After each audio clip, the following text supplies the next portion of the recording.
Bienvenue à Bistro Liberté, le débat libre et non conformiste. Au sommaire de cet épisode, l'Union européenne au bord de l'implosion. Poutine face aux valeurs de l'Occident. Pour en parler, l'invité spécial d'Éric Morillo est un écrivain et une figure du journalisme français. C'est aussi un éditeur dans les plus grandes maisons d'édition. Proche de Mitterrand, il fait ses classes, entre autres, à l'Express, Libération, Le Monde, Le Nouvel Obs. On le connaît aussi pour ses coups politiques. Il écrit en 83 des pamphlets sous le pseudo Caton, où il se fait passer pour un dirigeant de droite qu'il n'est pas à l'époque. La promo de ses ouvrages est assurée sur les télés par un certain François Hollande. En parallèle de ses éditos dans la grande presse française, il devient un homme de télévision en tant qu'animateur ou chroniqueur sur les majors du PAF. Amoureux de la liberté, il fait des entretiens avec des patriotes. La bien-pensance lance alors contre lui une fatwa en l'affublant de qualificatifs maudits comme islamophobe ou complotiste.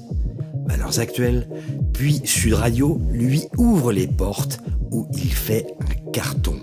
S'il devait y avoir un prix du courage politique, il devrait porter son nom. Je vous demande d'accueillir André Berkoff.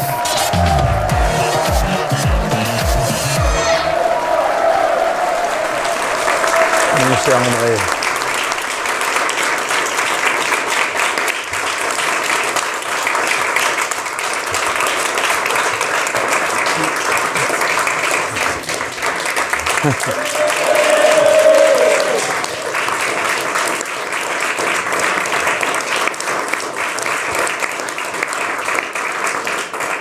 Alors, c'est pas de la standing, mais pas loin. Hein. Ça, c'est de l'ovation. Hein. C'est le best-seller au niveau de l'applaudimètre, hein, je pense, depuis qu'on a lancé cette nouvelle formule.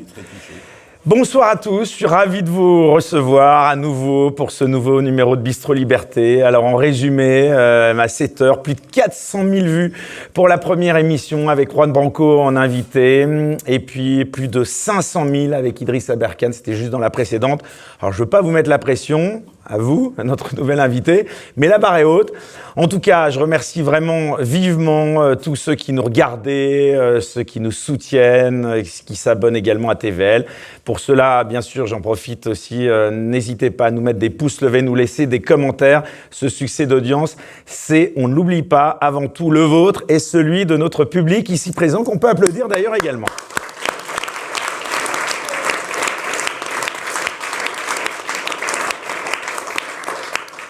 Alors, notre invité de ce soir va sans doute encore affoler les compteurs chaque matin. Nous sommes des centaines de milliers à scruter ses états sur Sud Radio, dont il est le diamant et, si j'osais, le dernier garant de notre liberté d'expression dans un média grand public.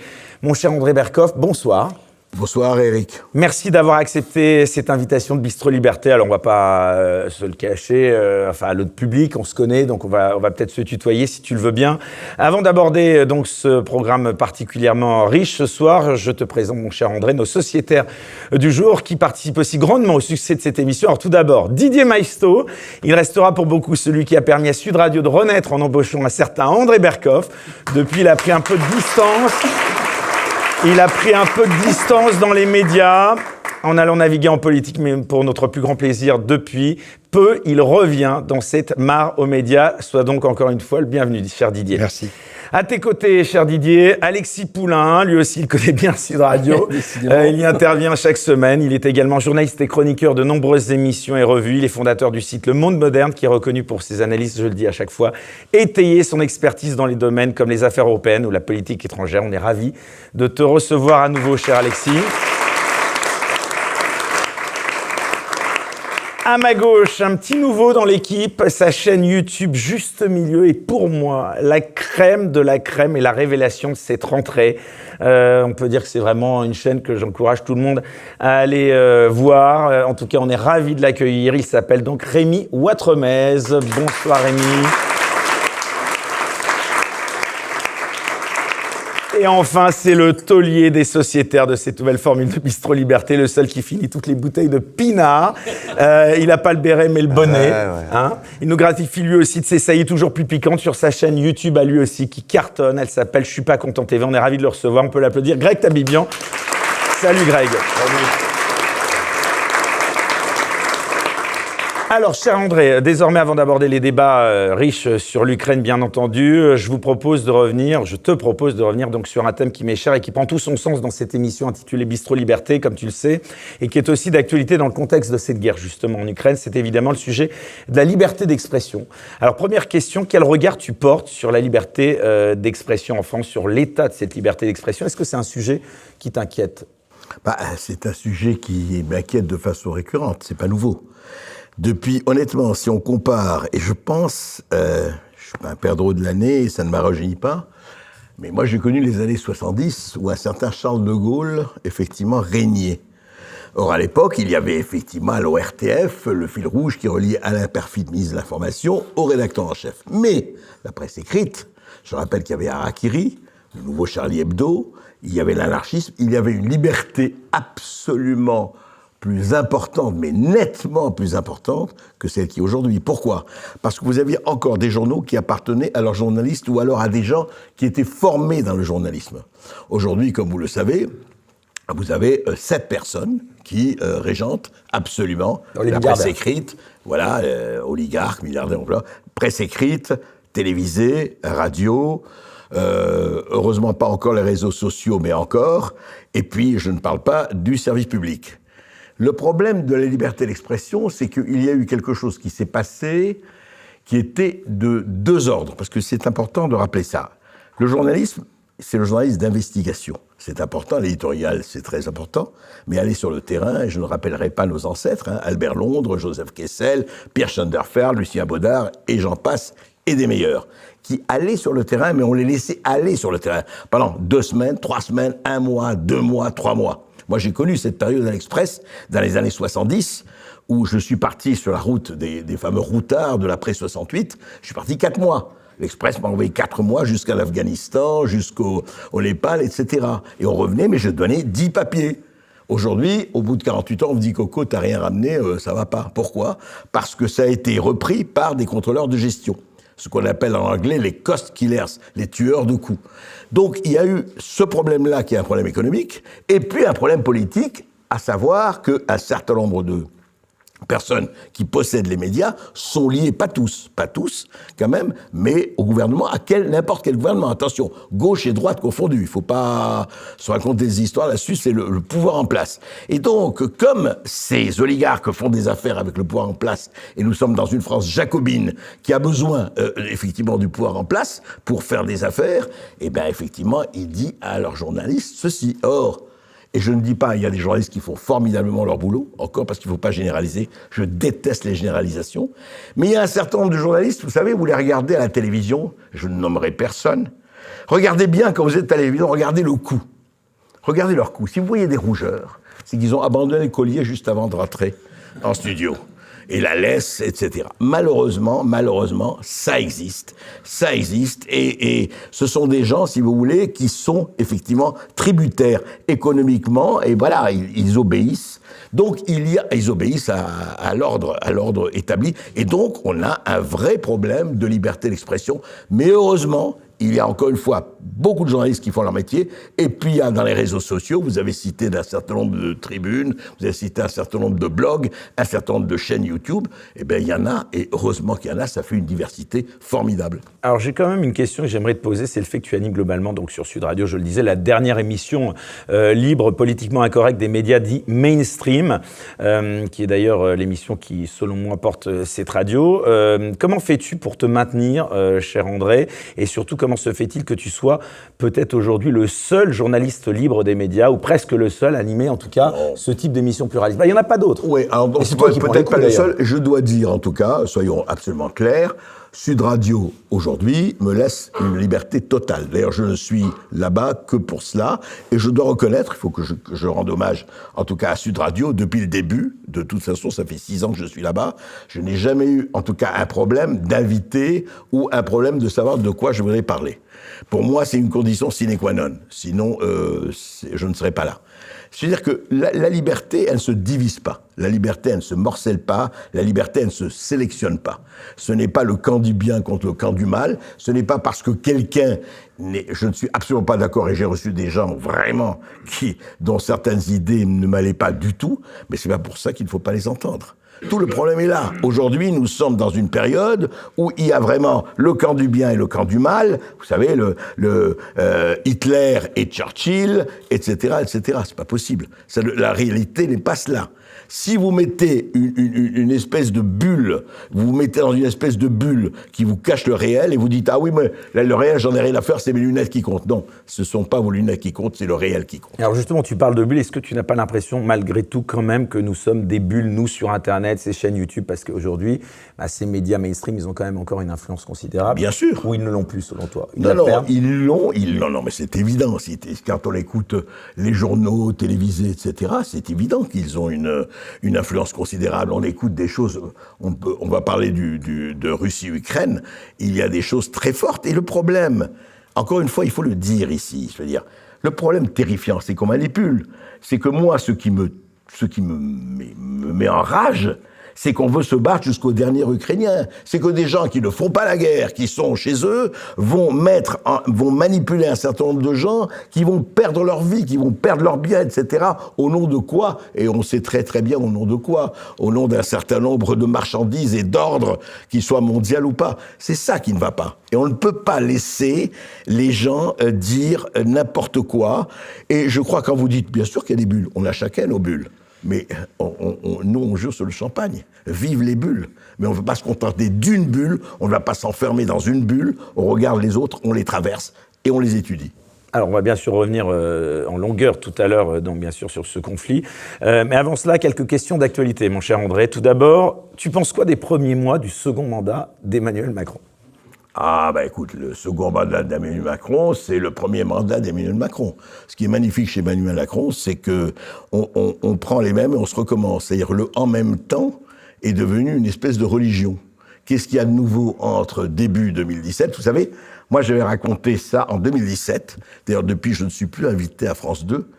J'avais raconté une anecdote. On ne te voit plus à LCI non plus. Non, LCI en ce moment, non. Je suis plutôt à CNews de temps en temps. Mais je vais vous dire, vous vous rappelez du discours de François Hollande en 2011 au Bourget? Je n'ai qu'un seul ennemi, c'est la finance. Cette finance qui n'a pas de visage, etc. Formidable. Or, il a rencontré la finance. Il s'est pacsé avec la finance. Il s'est même accouplé avec la finance. Et 9 mois après, qui est né? Le petit Emmanuel Macron. Fils naturel de Hollande et de la finance. Et ben voilà. Et ça continue encore et encore.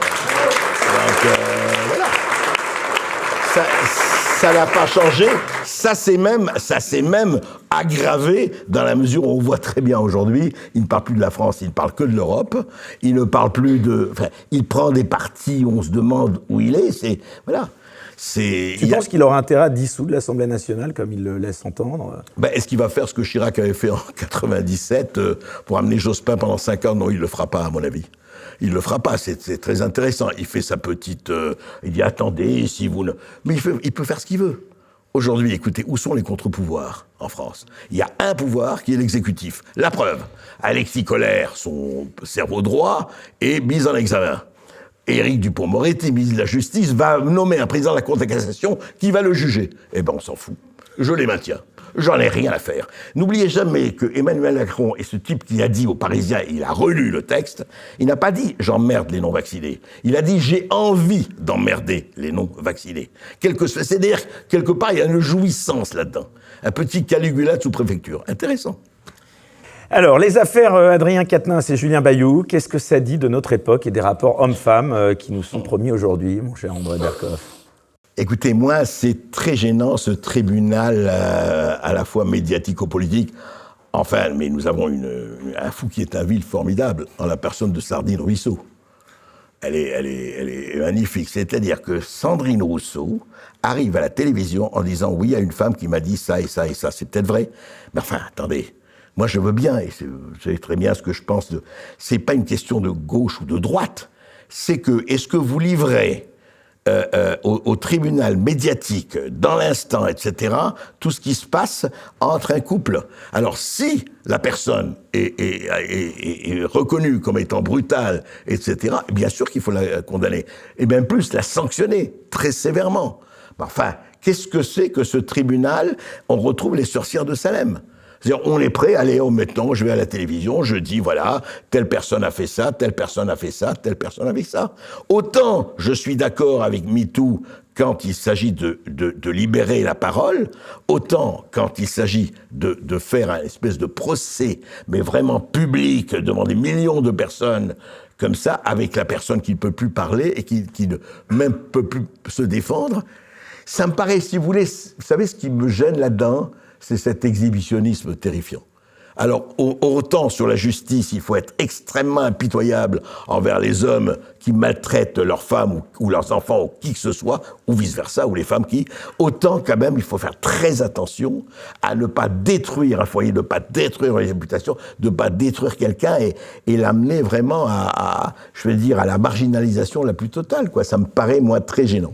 Tu parles de l'importance que prend Sandrine Rousseau. Ça m'amène à te demander, est-ce que tu penses que l'échiquier politique, toi qui es un fin observateur, va évoluer dans les prochaines années, qu'on est arrivé à une sorte de point d'équilibre vers une sorte de tripartisme assez stable entre d'un côté la NUPES, Ensemble, Renaissance, et puis le Rassemblement national? Un rassemblement. C'est-à-dire que, pour être un peu, peut-être je vais être schématique et choquer certains, depuis que les clowns font de la politique s'est très rapprochée du cirque. Il y a un problème, honnêtement, de qualité. Le niveau. Le niveau. Moi, je crois que c'est vraiment ça. Je crois que le vrai problème, il est que vous aviez des gens, à droite comme à gauche, qui avaient une culture... Oui, non, mais Mitterrand, Charles Pasqua, Philippe Séguin, et puis beaucoup d'autres, Jean-Pierre Chevènement, etc., etc., on peut en citer des dizaines, qui avaient quand même une espèce de culture historique, qui avaient une culture intellectuelle, qui avaient une culture littéraire. Jean-Marie Le Pen, tu dirais? Jean-Marie Le Pen, oui, bien sûr, d'autres, qui avaient la distance. Là, il y a des gens qui entrent en politique comme ils entreraient dans un café, dans un McDo. C'est pas possible. C'est-à-dire aucune distance, aucun esprit critique, aucun sens des hiérarchies, aucune relativisation, aucun sens des proportions. Et donc on y va. Et puis alors on va, comme on dit n'importe quoi, puisqu'il y a toujours un micro qui se tend. Et moi, ce qui me gêne, honnêtement, c'est, je pense à cette phrase de Henri de Monterland dans La Reine morte, au duc de Ferrare, il disait « En prison, monsieur, en prison pour médiocrité ». Et ce qui me gêne vraiment beaucoup, et ce qui m'attriste, c'est la médiocrité. Ben, on peut l'applaudir.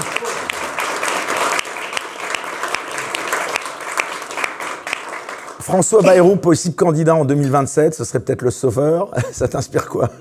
Bon, ben là, je devine déjà ta réponse. Non, je vais être vulgaire, là. Hein? Je vais être vulgaire. Bah vas-y. Ben, mon grand-père me disait que le seul organe qui est vraiment au centre, c'est le trou du cul. Et les centristes, pour moi, pardon, je m'arrête là. Ça. J'ai dit que j'allais être vulgaire, mais tu nous avais prévenu. Du André Berkoff, en tout cas, la réponse est claire. Dernière question, qu'est-ce que tu penses sur la crise énergétique du nouveau slogan du gouvernement, le fameux « Je baisse » avec 2 S, « J'éteins, je décale », qui a dû nous être trouvé par un consultant de McKinsey, ou je ne sais qui. Est-ce qu'on va toujours 30 plus millions loin? de dollars, bien sûr. Voilà. Non, alors moi, dans oui, mais l'infantilisation. pour moi, très sincèrement, c'est pas ça qui m'a convaincu. Moi, je vais vous dire, j'étais un peu insouciant, je pensais que tout ça n'avait pas d'importance. Mais quand j'ai entendu l'immense Bruno Le Maire, qui a dit, maintenant, il faut porter un col roulé. Alors là, j'ai dit, alors là, nous arrivons vraiment au visionnaire. Il faut porter un col roulé. Se défendre contre l'énergie, c'est le col roulé. Et quand j'ai vu Elisabeth Borne to be alive avec son anorak, c'est formidable. J'ai dit, ah ben, ça, voilà, on a compris. D'ailleurs, je propose qu'on remette des gants extrêmement bien fourrés et des masques en laine. Attention, le masque doit être en laine, c'est fini les gars, votre petit masque, rien. Non, en laine. Non, on se bat. Ce qui est très bien, parce que je vous rappelle que c'est le même Bruno Le Maire qui a dit qu'il allait mettre à genoux l'économie russe. On a vu le résultat, je veux dire. Donc quand on est dirigé par des gens aussi visionnaires, aussi acérés... Tu penses que c'est nous qui pouvons être à genoux dans quelques temps? Quoi? On l'est déjà, si on l'est pas déjà? Écoutez, je ne sais pas, hein, vous avez vu ce qui se passe en Europe, on pourra en parler. On s'est tiré 2 balles dans le ventre. faut quand même savoir qu'aujourd'hui, à l'heure où on parle, Éric, quand même, on se rappelle que nous achetons du pétrole à l'Inde. Le pétrole à l'Inde, c'est du pétrole russe qui a été vendu à l'Inde et sur lequel nous payons en plus une commission. Nous achetons, nous avons des écologistes au gouvernement, nous achetons du gaz de schiste aux États-Unis à 30% plus cher. Je veux dire, c'est fabuleux, quoi. Je veux dire, nous sommes vraiment des gens, c'est ce que j'appelle le cartésianisme français, quoi. Non, on veut pas ce gaz russe, bande de salauds, de fascistes, de réacs. Très bien, on veut pas. Mais alors, on veut quoi ? Et le substitut. Et d'ailleurs, vous avez vu que Elisabeth Borne est en Algérie, et était là, au début de semaine. Et alors, c'est extraordinaire parce qu'il dit on va retisser les liens. Mais le gaz, non, on n'est pas là pour le gaz. Non, pas du tout. On n'est pas allé pour le gaz. Mais qu'est-ce que vous racontez, le gaz ? Alors qu'on les cherche partout. Et le rigolo, quand même, de tout ça, c'est que Biden et puis Macron sont allés en Arabie Saoudite, à l'OPEP. Et ils ont dit, écoutez, haussez un peu votre production, parce que franchement, l'OPEP a dit non. Non, Mohamed Ben Salman, non, mais écoutez, les prix, il faut qu'ils restent hauts, donc voilà. Donc, nous avons quelle politique ? Nous avons une politique, c'est ce que j'appelle, cocu, battu, content. Dernière question, tu es l'un des seuls, si ce n'est le seul, je crois, journaliste à avoir interviewé Donald Trump, journaliste français, avant son élection. Maintenant qu'il est battu, quand tu vois l'état de Biden, est-ce que tu penses qu'est-ce qui serait passé si Trump avait été au pouvoir, et on va avoir des élections là bientôt. Est-ce que tu crois à un retour de Trump ? Alors, c'est intéressant. Alors, je ne vais pas dire ce qui serait passé si Trump était au pouvoir, on ne va pas faire de politique-fiction, mais je pense franchement que Trump, par rapport à Biden, vous avez vu l'état de Biden quand même, c'est le seul qui a dit à la télévision, on lui demandait comment vous définirez l'Amérique, et il l'a dit, je crois que c'est une fake news, il a dit je n'ai qu'un mot pour définir l'Amérique, c'est incapable, non mais vraiment, il a dit, c'est incapable de dire un mot. Bon, Biden, c'est formidable, enfin, il est sénile total, et derrière, c'est Obama et Clinton, enfin, qui tirent les ficelles. Trump, ce que je crois, c'est qu'il aurait fait un deal. Je crois, je ne vais pas parler à sa place, mais en bon businessman, il serait allé voir Poutine, il serait allé voir Zelensky en disant, écoutez les gars, qu'est-ce qu'il y a, il y a un truc sur le Donbass, tout ça, on discute. Et là, il y aurait beaucoup de choses à dire, d'ailleurs, parce que tout ça aurait pu être évité. Tu veux dire à la mode businessman ? À la mode, qu'est-ce que vous voulez, et on discute. Et alors, je ne sais pas ce qui serait passé. En revanche, ce que je crois très important, c'est que pour moi, la date la plus importante, c'est le 8 novembre, les élections du mi-terme, c'est à mi-mandat américain. Pourquoi ? Parce que si les républicains reprennent la Chambre des représentants et le Sénat, la guerre s'arrête en 2 mois. S'ils ne reprennent pas, tout est possible, y compris le pire. Eh bien, écoute, ce sera le mot de la fin de cette première partie. Et justement, la transition est toute trouvée pour le premier débat, tout de suite, sur Bistro Liberté. Retrouvez Bistro Liberté avec Terre de France, la collection 100% fabriquée en France et qui défend nos valeurs traditionnelles. terredefrance.fr.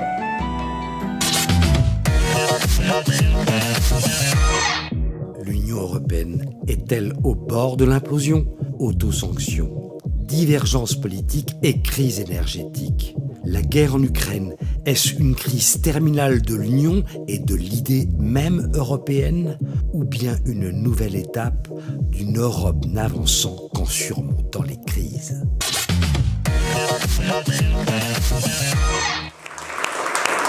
Voilà, alors je vois les sociétaires qui meurent d'envie de prendre la parole, donc ça y est, ça va être à vous. Tu vas quand même introduire le débat, mon cher André. Donc pour ce premier débat de la soirée, je vous propose donc, on l'a dit, nous intéresser aux conséquences de la guerre en Ukraine. Alors au passage, on va rappeler quand même qu'on pense évidemment, et on témoigne de notre soutien, au peuple victime de cette guerre, c'est important de le dire. Mais j'aimerais qu'on revienne tout d'abord, pour commencer, on nous dit aujourd'hui que cette solidarité européenne, elle est notre salut pour faire face aux effets des sanctions que l'Europe s'est infligée à elle-même en visant la Russie. Il y a évidemment là, vous l'aurez compris, une légère ironie de ma part. Une question à laquelle j'aimerais que nous répondions, c'est tout d'abord, quels sont les intérêts poursuivis par les dirigeants européens en décidant ces sanctions ? Il me semble que ce ne sont pas tout le temps les intérêts des peuples. André ? Écoutez, vous posez la question de l'Europe et de qui décide. Le problème, avant de poser ça, c'est qui décide en Europe. Est-ce que Ursula von der Leyen, qui n'a jamais été élue, qui est présidente de la Commission européenne, est-ce qu'elle a le pouvoir, ce qu'elle a fait, vous savez, pour les vaccins, C'est elle qui a dealé les vaccins, avec Albert Bourla, notamment le PDG de Pfizer.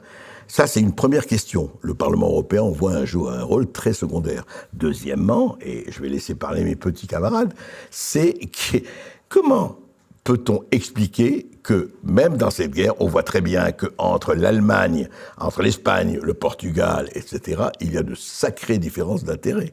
Alors que l'Europe s'est retrouvée effectivement et pourquoi pas, l'Europe aurait dû jouer pour moi un rôle d'équilibre entre l'Amérique et la Russie, quel que soit ce qu'on pense de Gaulle. L'Europe, c'est quand même l'Eurasie, c'est quand même... On est entre les deux. Et voilà, qu'est-ce qu'on a fait? On s'est aligné totalement sur les USA. Est-ce que c'est une bonne chose? À voir. Didier Maistre, à qui obéit l'Union européenne, selon vous? Alors déjà, je voudrais revenir très brièvement sur ce qu'a dit André dans la première partie, sur la liberté dans les médias, parce que c'est, comme vous le savez, c'est un sujet qui me tient à cœur et pour lequel je me bats depuis toujours.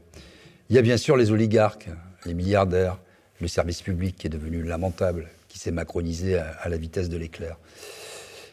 Mais il y a aussi les journalistes, et je parle sous le contrôle de vous quatre.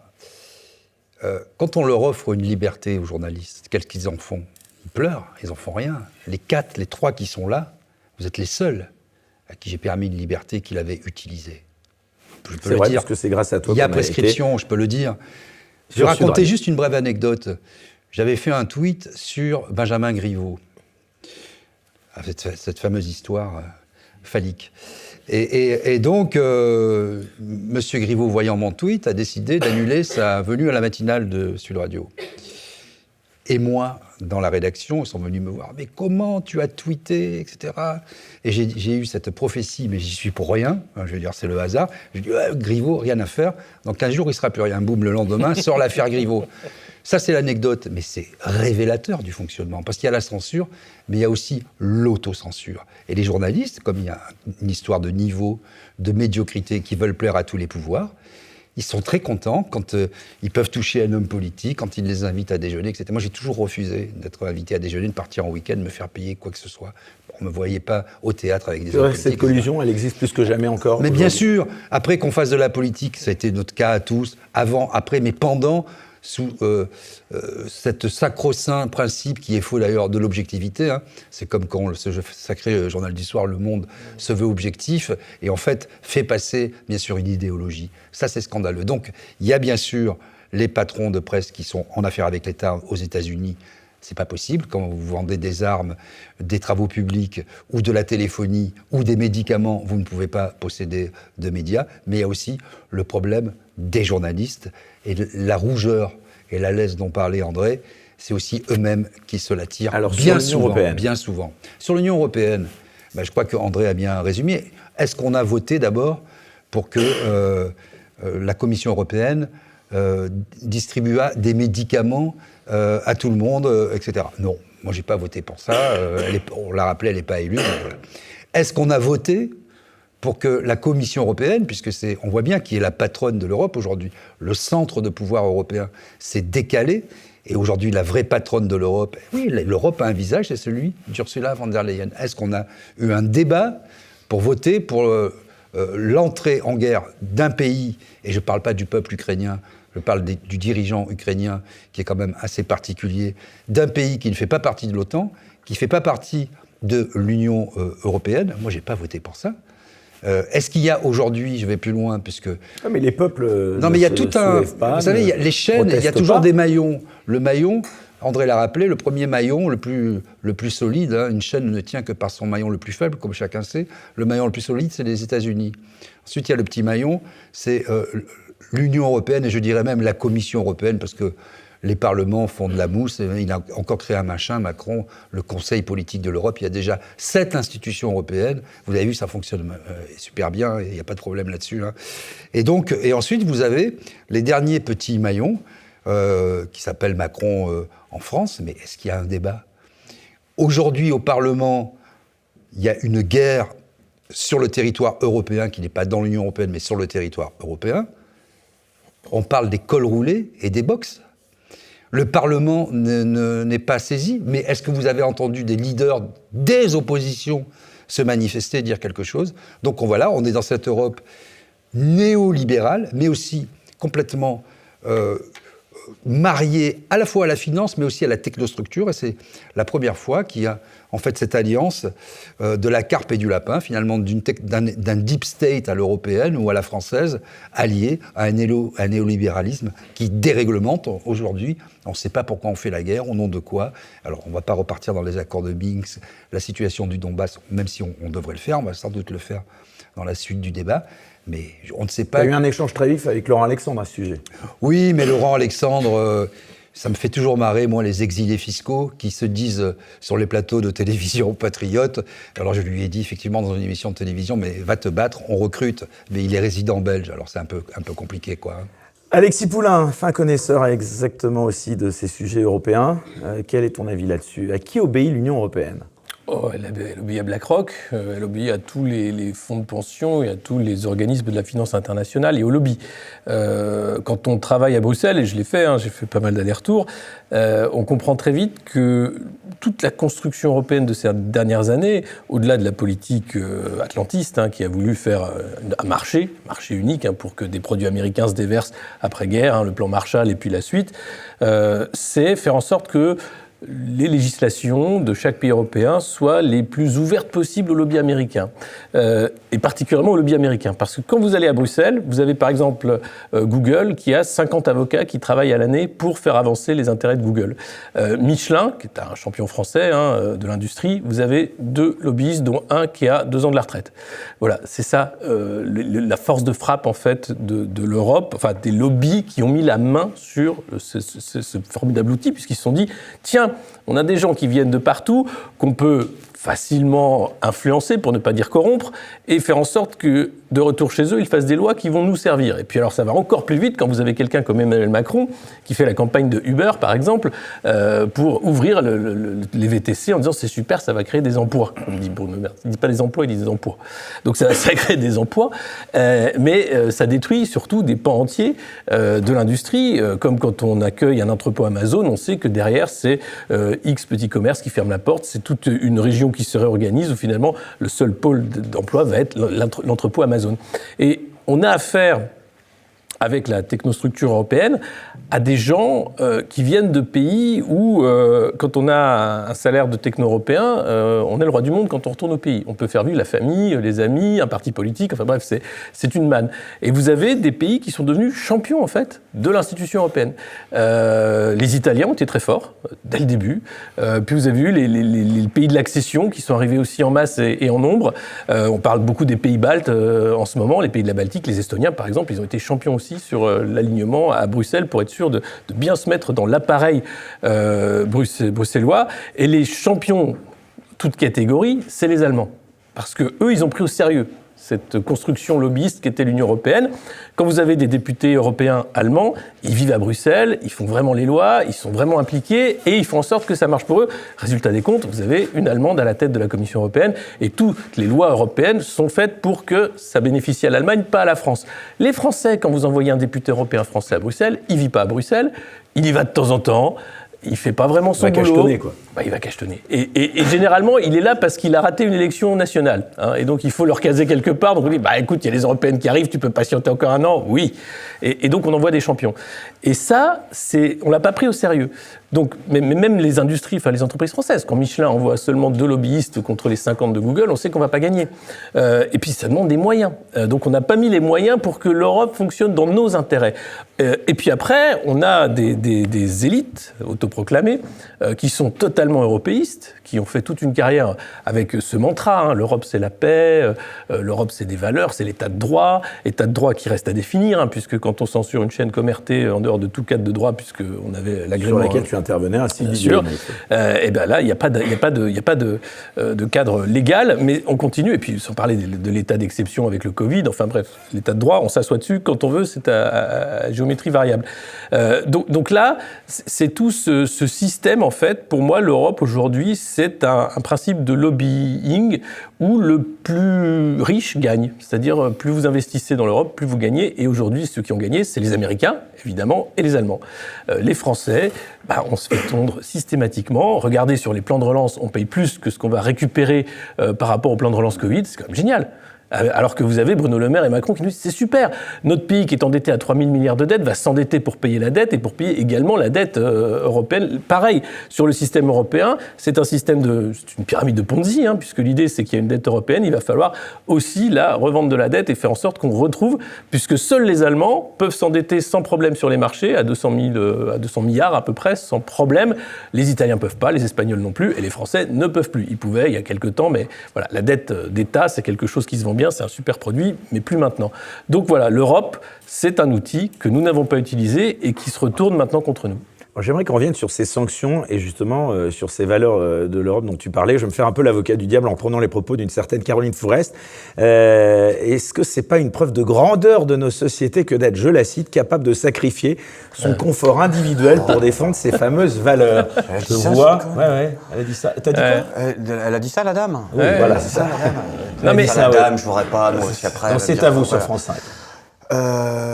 C'est elle qui a décidé qu'on avait. Comment ils appellent ça maintenant? C'est sobriété subie. Sobriété subie. Ils vont le mettre sur les drapeaux, ça fait SS, c'est merveilleux. Il paraît que maintenant on fait ça volontairement pour le bien des Ukrainiens qui sont très contents qu'on ait froid cet hiver, alors que on avait déjà des gens au ministère de l'économie qui nous disaient 2 ans avant le début, enfin en 2020, qu'on aurait déjà des crises de coupure à cause de la politique nucléaire de Macron, que ça n'avait rien à voir avec ce conflit. Ça a peut-être aggravé. Est-ce que c'est la fin de l'Europe? Je ne sais pas. Ça fait 20 ans que tout le monde dit que c'est la fin de l'Europe dans 15 jours. Pensez que cette crise énergétique peut aboutir à l'implosion de l'Europe?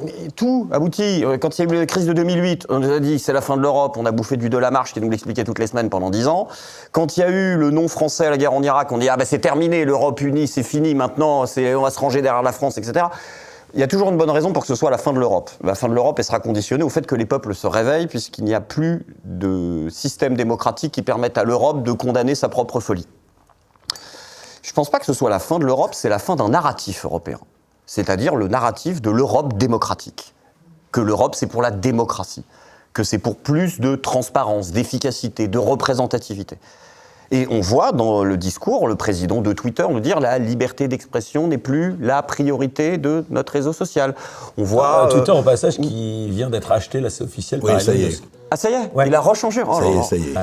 On voit un Darmanin qui nous dit il y aura des débats, mais à la fin c'est Emmanuel Macron qui a raison. On voit des choses comme ça qui nous expliquent qu'aujourd'hui la lutte, la victoire du bien contre le mal est plus importante que la démocratie. Donc on vit une époque qu'on a déjà connu dans notre histoire, où le narratif européen n'est pas celui de la démocratie, mais celui de l'efficacité. André, une réaction, et Rémi réagit après. Oui, juste un mot. Je crois que effectivement le verre était dans le fruit. Entre parenthèses, Alexis, c'est vrai, mais l'Allemagne, maintenant, elle va en prendre plein la tronche. Ah bah oui, mais C'est-à-dire que l'Allemagne va arriver, parce que tout ça m'a fonctionné très bien, pendant que la BCE faisait la planche à billets. La planche à billets va commencer d'être tout à fait savonnée. Mais le vrai problème qui était dans le fruit, et que, évidemment, tant qu'il y avait les 30 glorieuses, et après, ça allait très bien, tout allait bien, le frigo était plein, l'expansion, etc. Sauf qu'il y a eu quelque chose de fondamental. On n'a pas converti les peuples à l'Europe. On a parlé de quoi? On a parlé de l'euro, on a parlé du marché, la libre circulation, etc., etc. Mais vous savez, moi, je suis absolument fasciné que personne n'a, sauf un certain Georges Steiner, a dit, mais c'est quoi l'Europe? Or, l'Europe, c'est quelque chose. C'est d'abord Rome, Athènes et Jérusalem, le fondement, les religions, les religions, y compris les religions polythéistes, et Rome, Athènes, Jérusalem. Alors je mets Jérusalem dans l'Europe, mais quand même, il y a quelque chose là. Deuxièmement, l'Europe est le seul continent qu'on peut traverser sans prendre des bateaux, ou etc. L'Europe pouvait le traverser à pied, Rimbert, Saint-Augustin. Troisièmement, l'Europe, c'est l'Europe de l'habeas corpus, l'Europe de la Magna Carta, l'Europe de la liberté d'expression, c'est quand même inventé là. Et puis, les cafés, les bistrots qui ont fait la Renaissance et les révolutions. Et puis, l'Europe, ce n'est pas Fifth Avenue, etc. Ils donnent à leur rue des noms d'écrivains, de poètes, de philosophes, de scientifiques. C'est-à-dire, juste pour résumer, on n'a jamais intérêt en disant « c'est quoi l'Europe ?» L'Europe, ça a été l'euro, très très bien. Alors sauf que l'euro, ça a marché très bien, sauf qu'on ne pouvait plus faire d'évaluation. Rappelez-vous, De Gaulle, en 58, il fait la dévaluation. Maintenant, tu ne peux pas dévaluer, tu ne peux rien faire. Donc, tu attends que ça se passe. Donc, aujourd'hui, la BCE, la Banque Centrale Européenne et compagnie, à un moment donné, ça va s'arrêter, tout ça. Quand tu as 3 000 milliards et quand tu dépenses, et aujourd'hui, l'Allemagne, elle est obligée, parce qu'elle dépendait à 40% du pétrole russe et du gaz russe, elle est obligée aujourd'hui de remettre les centrales à charbon. Comme nous, d'ailleurs, on remet les centrales à charbon. Donc, il y a un problème, c'est qu'à un moment donné, si tu veux, le roi est nu. Où la reine Europe est nue. Donc comment ça va se passer? On n'en sait rien, on ne va pas faire de voyance, mais il y a un problème. Rémi, quels pourraient être les déclencheurs de l'effondrement de l'Europe, selon toi? Disons que déjà, sur le point de départ du débat, il y a très peu de guerres, voire aucune, qui s'est faite au nom de l'intérêt des citoyens et des peuples. Donc ça reste quand même un point à rappeler, à mon avis, d'autant que tout ça ressemble quand même à une très mauvaise série Netflix, ou Salto, pour les plus curieux des divertissements. C'est-à-dire on parle de narratif, mais tout ça ressemble quand même drôlement à une série Netflix. On a des cliffhangers, on a des épisodes comme ça qui s'arrêtent sans le fin mot de l'histoire. C'est le massacre de Boutcha, c'est le missile cheminée, c'est tous ces événements qu'on a vus qui ont occupé l'antenne pendant 24-48 heures, qui le lendemain se sont évanouis, et un autre événement a repris, et puis après c'est l'allocution de Zelensky, et ainsi de suite. Depuis bientôt 6 mois, c'est ça, c'est rythmé telle une série Netflix, plutôt mal écrite, mais dont l'issue est assez connue dans la mesure où ce serait faire, à mon avis, trop d'honneur d'imaginer que l'Union européenne ait un rôle à jouer là-dedans. Dès 1951 et la création de l'OTAN, on sait que l'objectif premier, la lutte contre le régime communiste, on a changé plus ou moins les costumes, mais les personnages sont les mêmes. Donc imaginer que l'Union européenne ait un rôle à jouer là-dedans, si ce n'est être le vassal des États-Unis de manière plus ou moins déguisée, d'ailleurs de moins en moins, je pense que finalement l'histoire est assez claire, peut-être écrite d'avance sur la finalité, ça on verra la saison 2 ou 3. Après, sur l'implosion, ça me fait un petit peu penser à cette situation en 2008 sur les grosses banques américaines, où on parlait de too big to fail. Est-ce que l'Union européenne n'est pas dans la même situation? Est-ce que l'Union européenne peut réellement imploser, s'écrouler, donner naissance comme ça à un essaim de nations qui n'auront aucune solidité? Mais pour certains, au contraire, oui, on peut peut-être servir un petit peu... du vin plutôt. C'est le bistrot des libertés, mais... Il y a beaucoup de gens, au contraire, qui disent que c'est peut-être l'occasion que l'Europe européenne s'affirme, justement, au cours de cette crise. C'est un trompe-l'œil, Didier Maisto? Non, mais l'Europe européenne, je ne sais pas trop ce que c'est, mais c'est vrai que c'est une série Netflix, parce que, bon, je prends un exemple récent, il date d'hier, le pont de Crimée. Avant-hier, vous aviez toutes les chaînes d'infos et le service public qui disaient « c'est les Russes qui se sont sabordés ». Aujourd'hui, avec la contre-attaque, la réplique de Poutine, ils disent en réplique à l'attentat du pont de Crimée, donc l'histoire s'est terminée sans fin, on ne sait pas, donc implicitement ils reconnaissent. Pareil pour Nord Stream, on nous a dit non, c'est un coup des Russes, ils se tirent une balle dans le pied, comme ça ils veulent faire croire que... Mais c'est ça qui est complètement fou, parce que ces médias n'ont ni queue ni tête, ni début ni fin, ça s'arrête dans des cul-de-sac, dans des impasses, et puis personne... Quand on est traités les uns les autres de complotistes, de conspirationnistes, et quand on trouve le fin mot de l'histoire, quand tout se révèle exact, on l'a vu pendant le Covid, on était en pointe avec mon camarade sur le Covid, on a dénoncé un certain nombre de mensonges, de fake news, ou avec les Gilets jaunes. Ça sort après 2 ou 3 ans après, mais est-ce que vous avez un mea culpa, un rectificatif ? Jamais. On a mis des gens en prison. Je rappelle, il y a eu des centaines de gens en prison sur la base de... Tu crois, en retour des Gilets jaunes, tu as été très investi dans ce mouvement. Toi, Didier Maisto, d'ailleurs, tu en as subi, je pense, quelques conséquences. Tu crois que ça peut repartir? De toute façon, les Gilets jaunes, c'est pas un mouvement, c'est pas une étiquette. Moi, je crois effectivement que l'étincelle peut toujours produire un embrasement général. Nul ne sait quand ni comment. Ça peut être... Là, le carburant, par exemple. Vous voyez, non, mais ça peut être irrationnel, parce qu'à un moment, quand les Gilets jaunes ont manifesté, le carburant était plus bas que ce qu'il a été au pic de la dite crise, parce que c'est pas une crise, c'est chronique en réalité. Donc, on ne sait pas, il y a une part d'incertitude et de subjectivité qui fait un élément, parfois, fait s'embraser tout le reste. Donc oui, en tout cas, les Gilets jaunes ont été la seule manière d'avoir une opposition au monde politique, même si elle ne s'est pas bien structurée, etc. Et donc, ça fait prendre conscience au peuple français que la solution ne viendrait malheureusement plus des urnes, mais certainement de la rue. Au passage, on va laisser juste Alexis réagir. Tu parlais des urnes, Didier. On voit que la droite progresse partout en Europe, en Italie, en Suède, en Finlande. Quelle influence ces victoires elles peuvent avoir sur la conduite de la guerre en Ukraine, notamment, Alexis, là-dessus? J'espère qu'on va revenir à une réelle politique qui n'a plus rien de la cantation actuelle. C'est succès électoraux, ça marque la fin de l'Europe, selon toi? Non, puisque c'est une alternance et ça reste des élections démocratiques. Enfin, si on veut garder... qu'est-ce qu'il y a eu de bien dans la construction européenne? Je vais me faire l'avocat du diable. Il y a eu, pour beaucoup de pays, la promesse d'une lutte anticorruption. De nettoyage un peu de la finance publique. Bon, non mais c'était des promesses. Mais il y avait cette promesse-là, donc qui a permis à pas mal de pays... Il y a eu l'emploi, évidemment. On voit que partout... Il y a eu la lutte contre l'inflation, il y a eu une meilleure qualité de vie, on voit que partout c'est un échec. Et on continue avec cette incantation. Et la dernière promesse, c'était l'Europe, c'est la paix. Bon, maintenant, c'est devenu une force de guerre qui est supplétive de l'OTAN. Donc il y a un vrai problème. Que les urnes, à un moment, votent pour des partis qui sont des partis nationalistes au sens large, mais pas européistes au moins, ça me paraît être le juste retour des choses, et peut-être même la preuve qu'il y a encore une réflexion politique au sein des citoyens européens. Parce que derrière, il y a quelque chose de l'ordre de l'effondrement, en fait, dans ce qui se passe en Europe. Vous savez, les Vikings ont disparu pour partie parce qu'ils ont choisi de vivre comme des Européens chrétiens en élevant des vaches alors qu'ils ne pouvaient pas. Donc il y avait de moins en moins de lait, etc. Et de l'autre côté, il y avait des Inuits qui, eux, se débrouillaient avec des conditions météo très difficiles. Mais il fallait surtout pas vivre comme eux parce que c'était pas des bons chrétiens.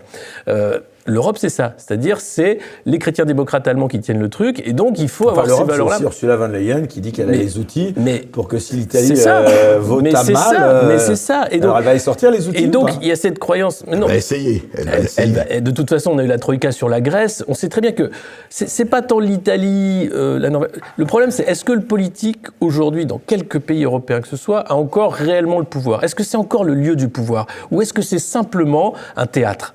Et ça, c'est la vraie question, parce qu'on voit bien où est le pouvoir. Quand Ursula dit non, mais ils votent ce qu'ils veulent, mais au final, on va s'arranger pour que la Fed, la BCE, les marchés et la Troïka les remettent d'aplomb. Le pouvoir, il n'est pas là. Il est dans les salles de marché, il est dans l'antichambre de BlackRock, il est ailleurs que là où des clowns s'agitent pour nous occuper, nous, les enfants. C'est bien ça le problème.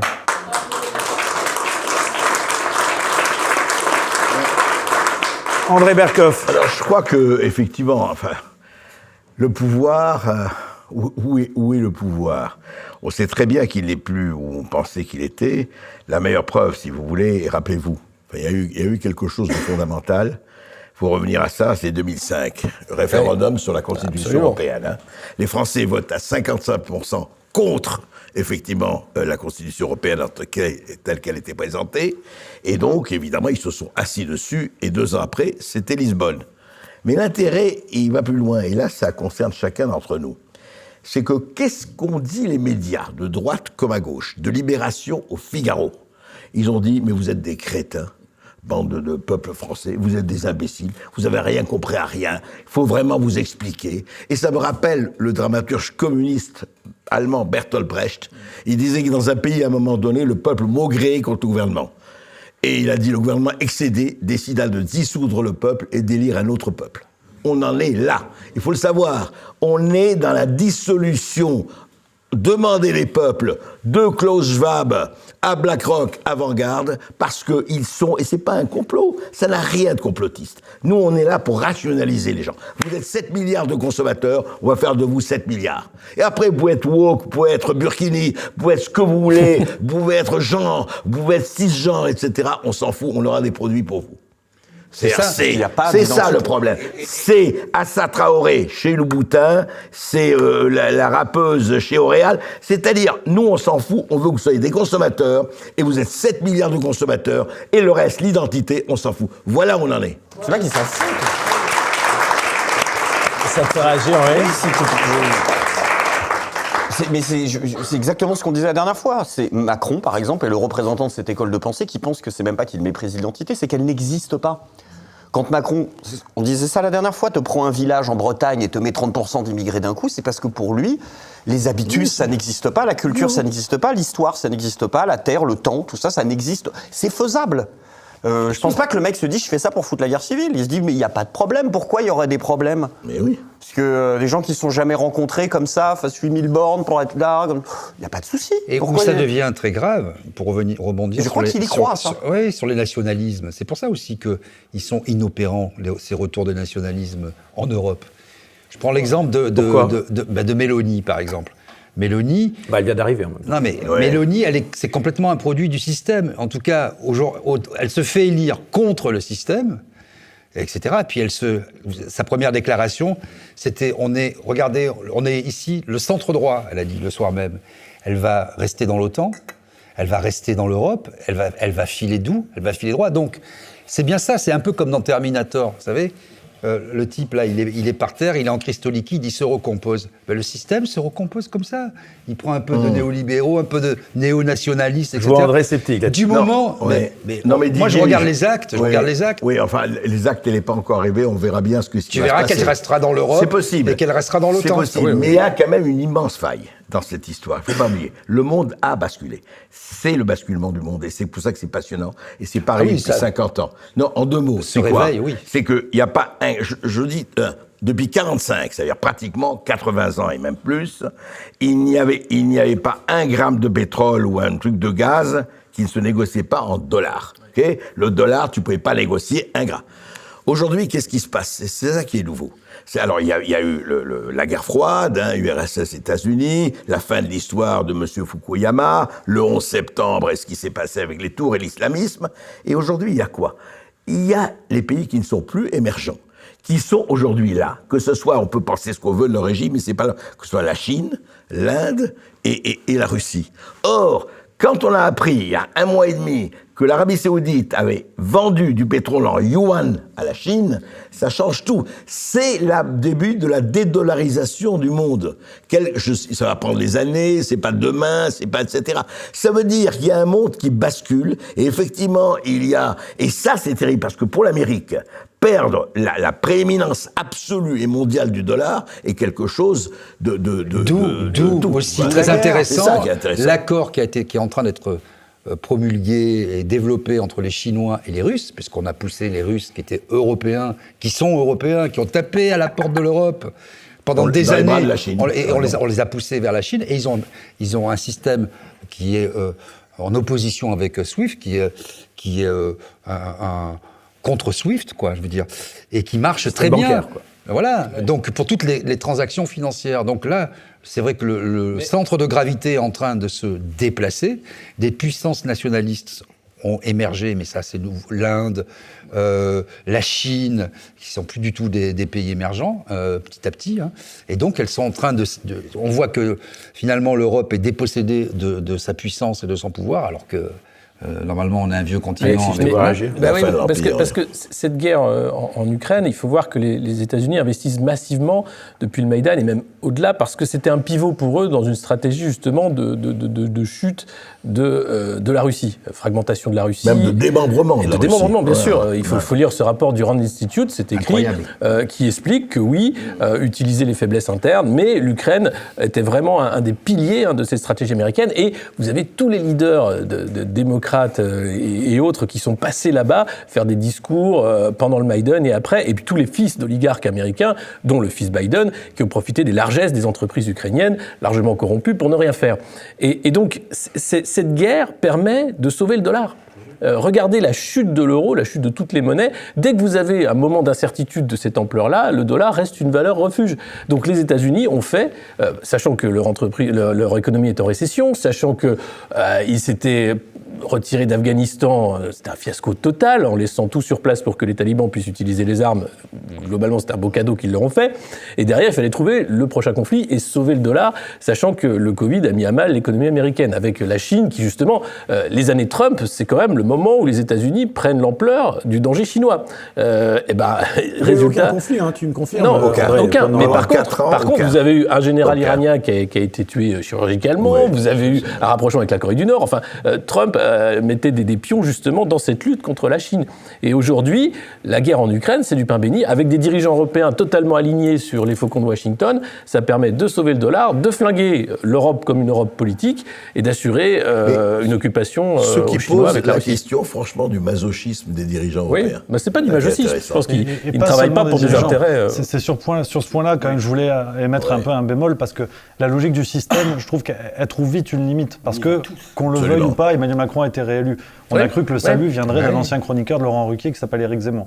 Et c'est là où j'émets quand même des réserves sur un peu cette servitude volontaire qui s'installe. Mélanie est un des exemples les plus récents.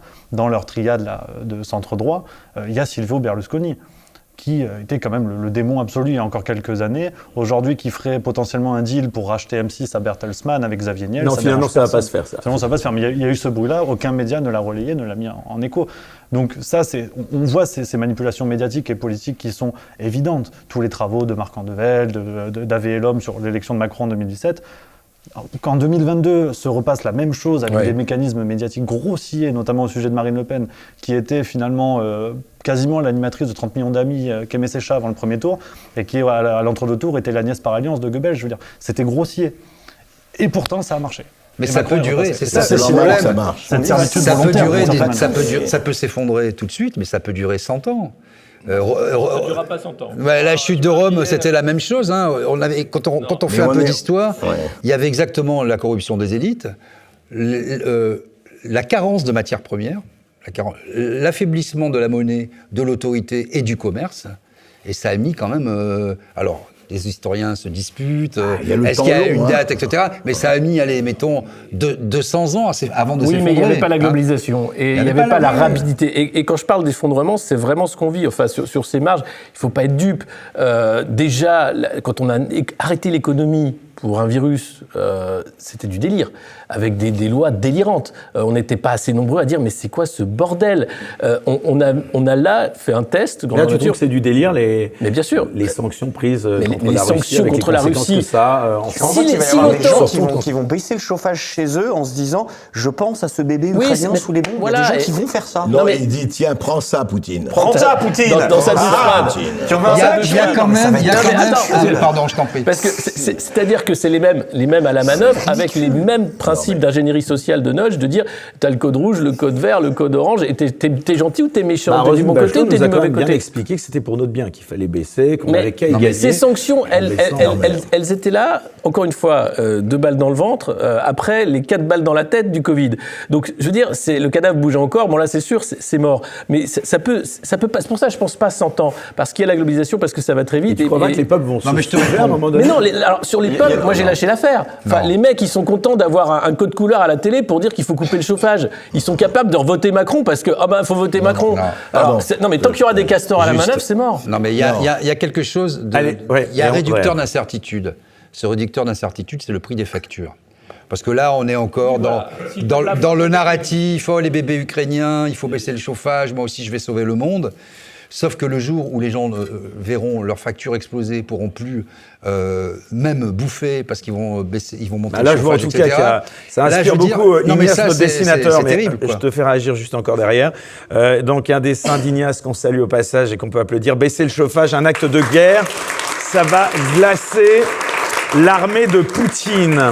Et si le froid de l'hiver vous emportez, tout va bien, vous avez le droit à la Légion d'honneur à titre posthume. Ça rejoint exactement ce que tu viens de dire.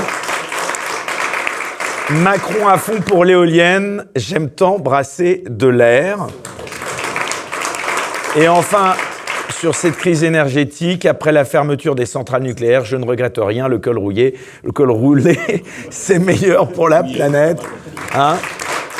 Bon, finalement, non mais... On en rigole, mais finalement, on n'est pas loin de la réalité, finalement. Mais il l'a pas fait. Hein. Non seulement on n'est pas dans la réalité, mais attendez, le problème aujourd'hui, c'est que la réalité, elle est là, mais on l'a exclue. Le vrai... Non, mais on est soumis. Mais pourquoi on est soumis? C'est parce qu'on a une extraordinaire campagne partout, pas seulement en France, c'est partout. C'est-à-dire que depuis des décennies, peut-être les médias, enfin, on pourrait gloser là-dessus et faire de la philosophie là-dessus, mais ce qui est intéressant... Je baisse, je réduis et je décale. Oui, non, mais ça, c'est je baisse, et puis c'est tout. C'est l'homme déconstruit de Sandrine Rousseau, etc. Je vis avec un homme déconstruit et j'en suis très heureux. Le problème, si vous voulez, c'est qu'au fond, on a exclu la réalité de la maison.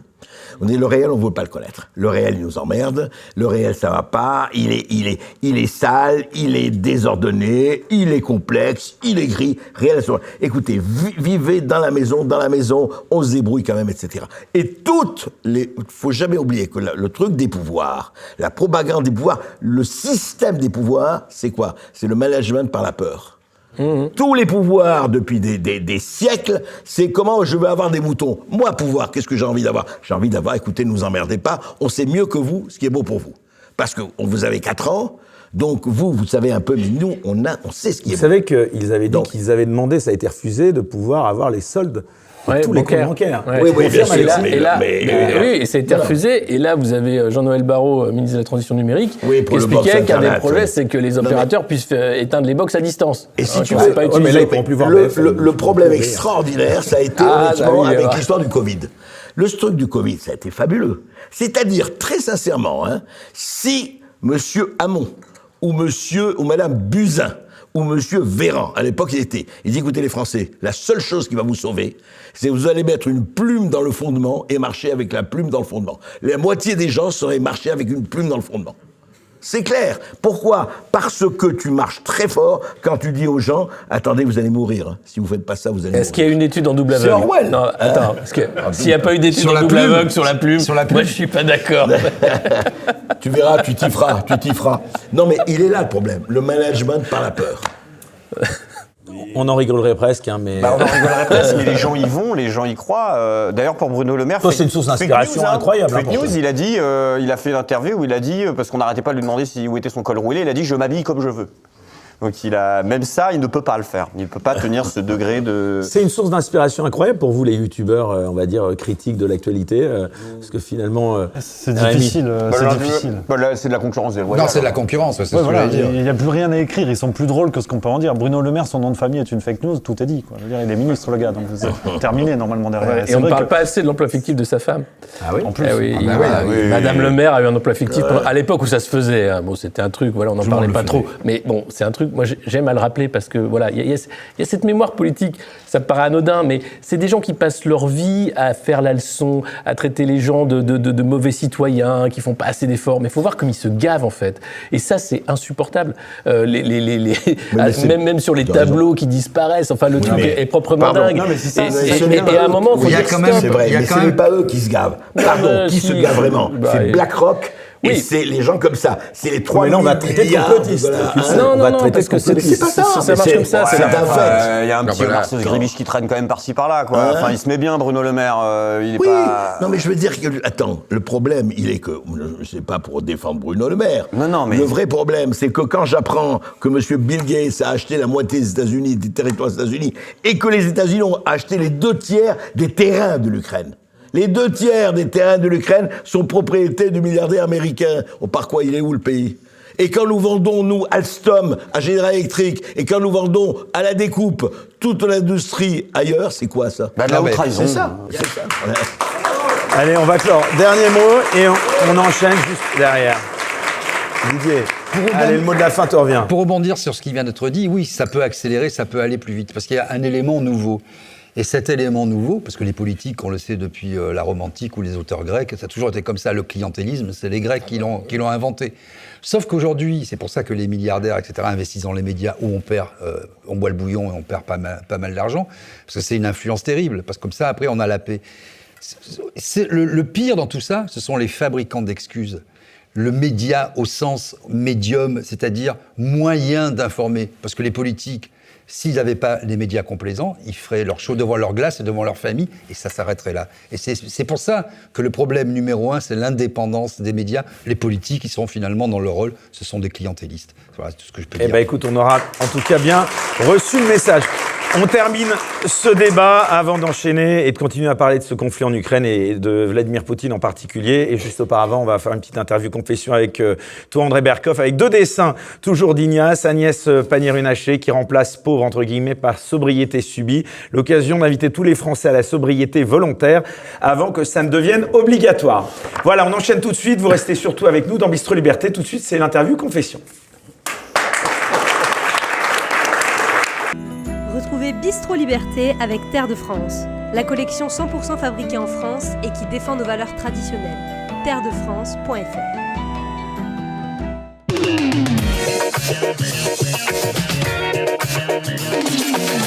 Allez, l'occasion de resservir un peu de pinard parce que je vois que vos verres sont vides. Didier, Alexis sont au vin, Rémi est à l'eau. C'est la sobriété non au vin. Et va passer au vin. Eh, tu voulais de l'eau ou du vin? Du vin, bien sûr. Bah enfin, Alors, qu'est-ce que c'est que ça? Un verre d'eau sûr. servi à Monsieur Berkoff, enfin. Ah non, mais vraiment, c'est plus que C'est c'était. l'ébriété non subie. Bon, allez, C'est avant. hallucinant, ça. N'oubliez jamais ce que disait Pierre Dac, je préfère le vin d'ici à l'eau de là. Eh ben, ça tombe bien, justement, parlant de Pierre Dac. Allez, on va aborder tout de suite l'interview Confession d'André Berkoff. Quel est votre héros dans la vie réelle? Mon héros dans la vie réelle. C'est À part moi. Quelqu'un, à part, bien sûr. Morio. Morio, mon Toi, tu es le mien. Tu es mon héros de la vie réelle. Tu es mon modèle. Quelqu'un qui est vivant. Comme tu veux, Ou écoute. pas spécialement. Autant peut-être ici un. Ou non, peut-être pas forcément. Non, non. Pas forcément. Pour une Je fois, pense tu qu'il peux sera ne pas pas vivant. te fâcher avec quelqu'un, vas-y. Non, ouais. Dis du bien de quelqu'un. Dans mon héros dans la vie réelle, eh bien, c'est tous les héros qu'il y a eu en France, ceux qui ont du panache. Voilà, j'ai pas un. Moi, le mot que j'aime dans le vocabulaire français. Alors, ton héros de qui a été journaliste, perdu, tiens. incontestablement Albert Londres. Ou Joseph Kessel, ou des gens comme Lucien Baudard, Pierre Schanderfer, des gens qui sont allés sur le terrain. Tu sais, moi j'ai très bien connu Kessel, qui était un type, je vous raconte ça parce que c'est magnifique, Kessel était quelqu'un qui un jour, Pierre Lazareff, qui lui était un vrai journaliste, un grand patron de presse, qui envoyait ses Patron journalistes de pendant 3 François. mois, patron de François, absolument. Et un jour, il dit à Kessel, écoute, je t'envoie sur le Transsibérien, tu vas nous faire tout le Transsibérien et nous ramener des papiers et tout ça. Et donc, Transsibérien jusqu'en Chine. Donc, il l'envoie. Et il lui envoie des papiers formidables qu'il publie pendant 10 numéros, tout ça. Et puis, on revient. En revenant, il apprend, une rumeur circule dans Paris, que Kessel n'a jamais quitté Meudon, qu'il n'a jamais pris le Transsibérien, qu'il a envoyé les papiers de je ne sais pas où, et alors, Lazareff est vraiment pas bien. Je dis, bah, écoute Joseph, je t'adore, tu sais que j'ai une admiration pour toi, mais enfin là, il y a quelque chose de terrible. On m'a dit que tu n'as jamais pris, alors s'il te plaît, rassure-moi, tu as pris le Transsibérien, tu es allé jusqu'en Chine ou pas? Et Kessel lui dit, mais Pierre, qu'importe, puisque je t'ai fait voyager. Bien. Magnifique. Alors, on me rappelle quand même en régie que la réponse à ce questionnaire, c'est un peu un questionnaire de Proust, ce sont des réponses courtes. Donc merci de répondre aussi brièvement. Deuxième question. D'accord. Quel don de la nature voudriez-vous avoir? Le don d'éternité. Ah, ben voilà, c'était bref, mais très clair. Un bref moment d'éternité. Troisième question. Et si vous étiez un livre? Le voyage au bout de la nuit. Céline. Faut nous dire pourquoi.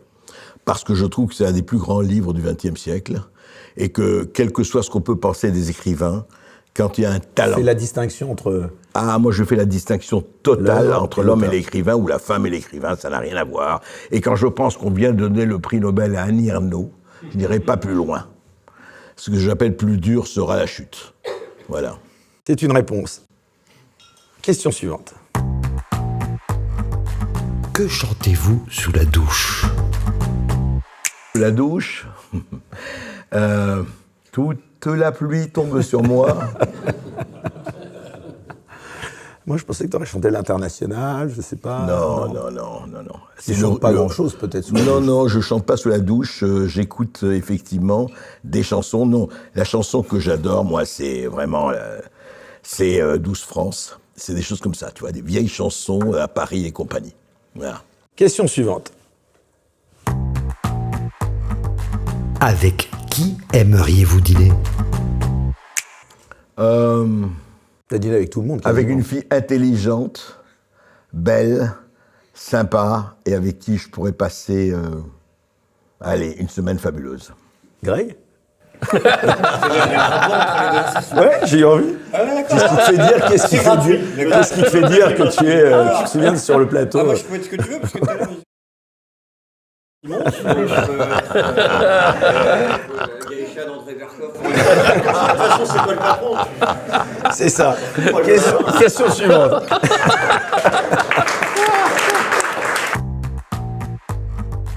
Que détestez-vous par-dessus tout? Koff, je ne souhaite à personne. L'hypocrisie, je dirais les faux culs, je dirais surtout les gens qui n'ont pas de cohérence en ce qu'ils disent et ce qu'ils font. C'est-à-dire qu'ils disent « faites ce que je dis, mais ne faites pas ce que je fais ». Ça, c'est quelque chose que je supporte très, très, très mal.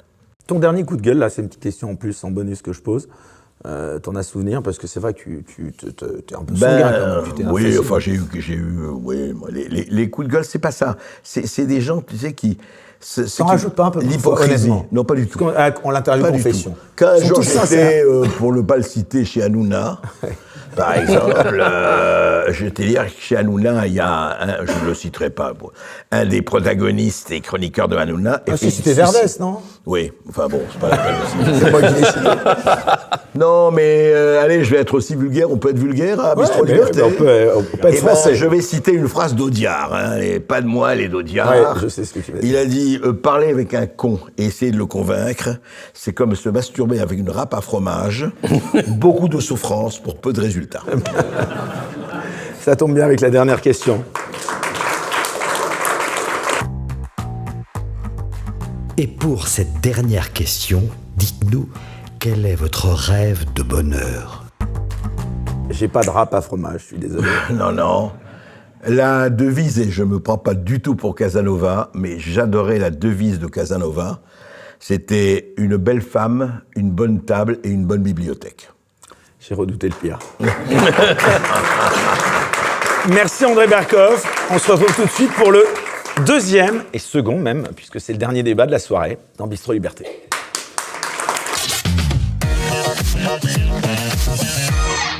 Poutine, face aux valeurs de l'Occident, un renversement total de perspective entre un Occident perçu comme décadent et qualifié d'empire du mensonge, et une Russie accusée d'être antilibérale, conservatrice, voire réactionnaire. Voilà, Bistro Liberté, toujours avec Didier Maisto, Alexis Poulain, Rémi Watremez, Greg Tabibian et bien sûr, on ne le présente plus, le grand, l'immense André Berkoff. On peut l'applaudir.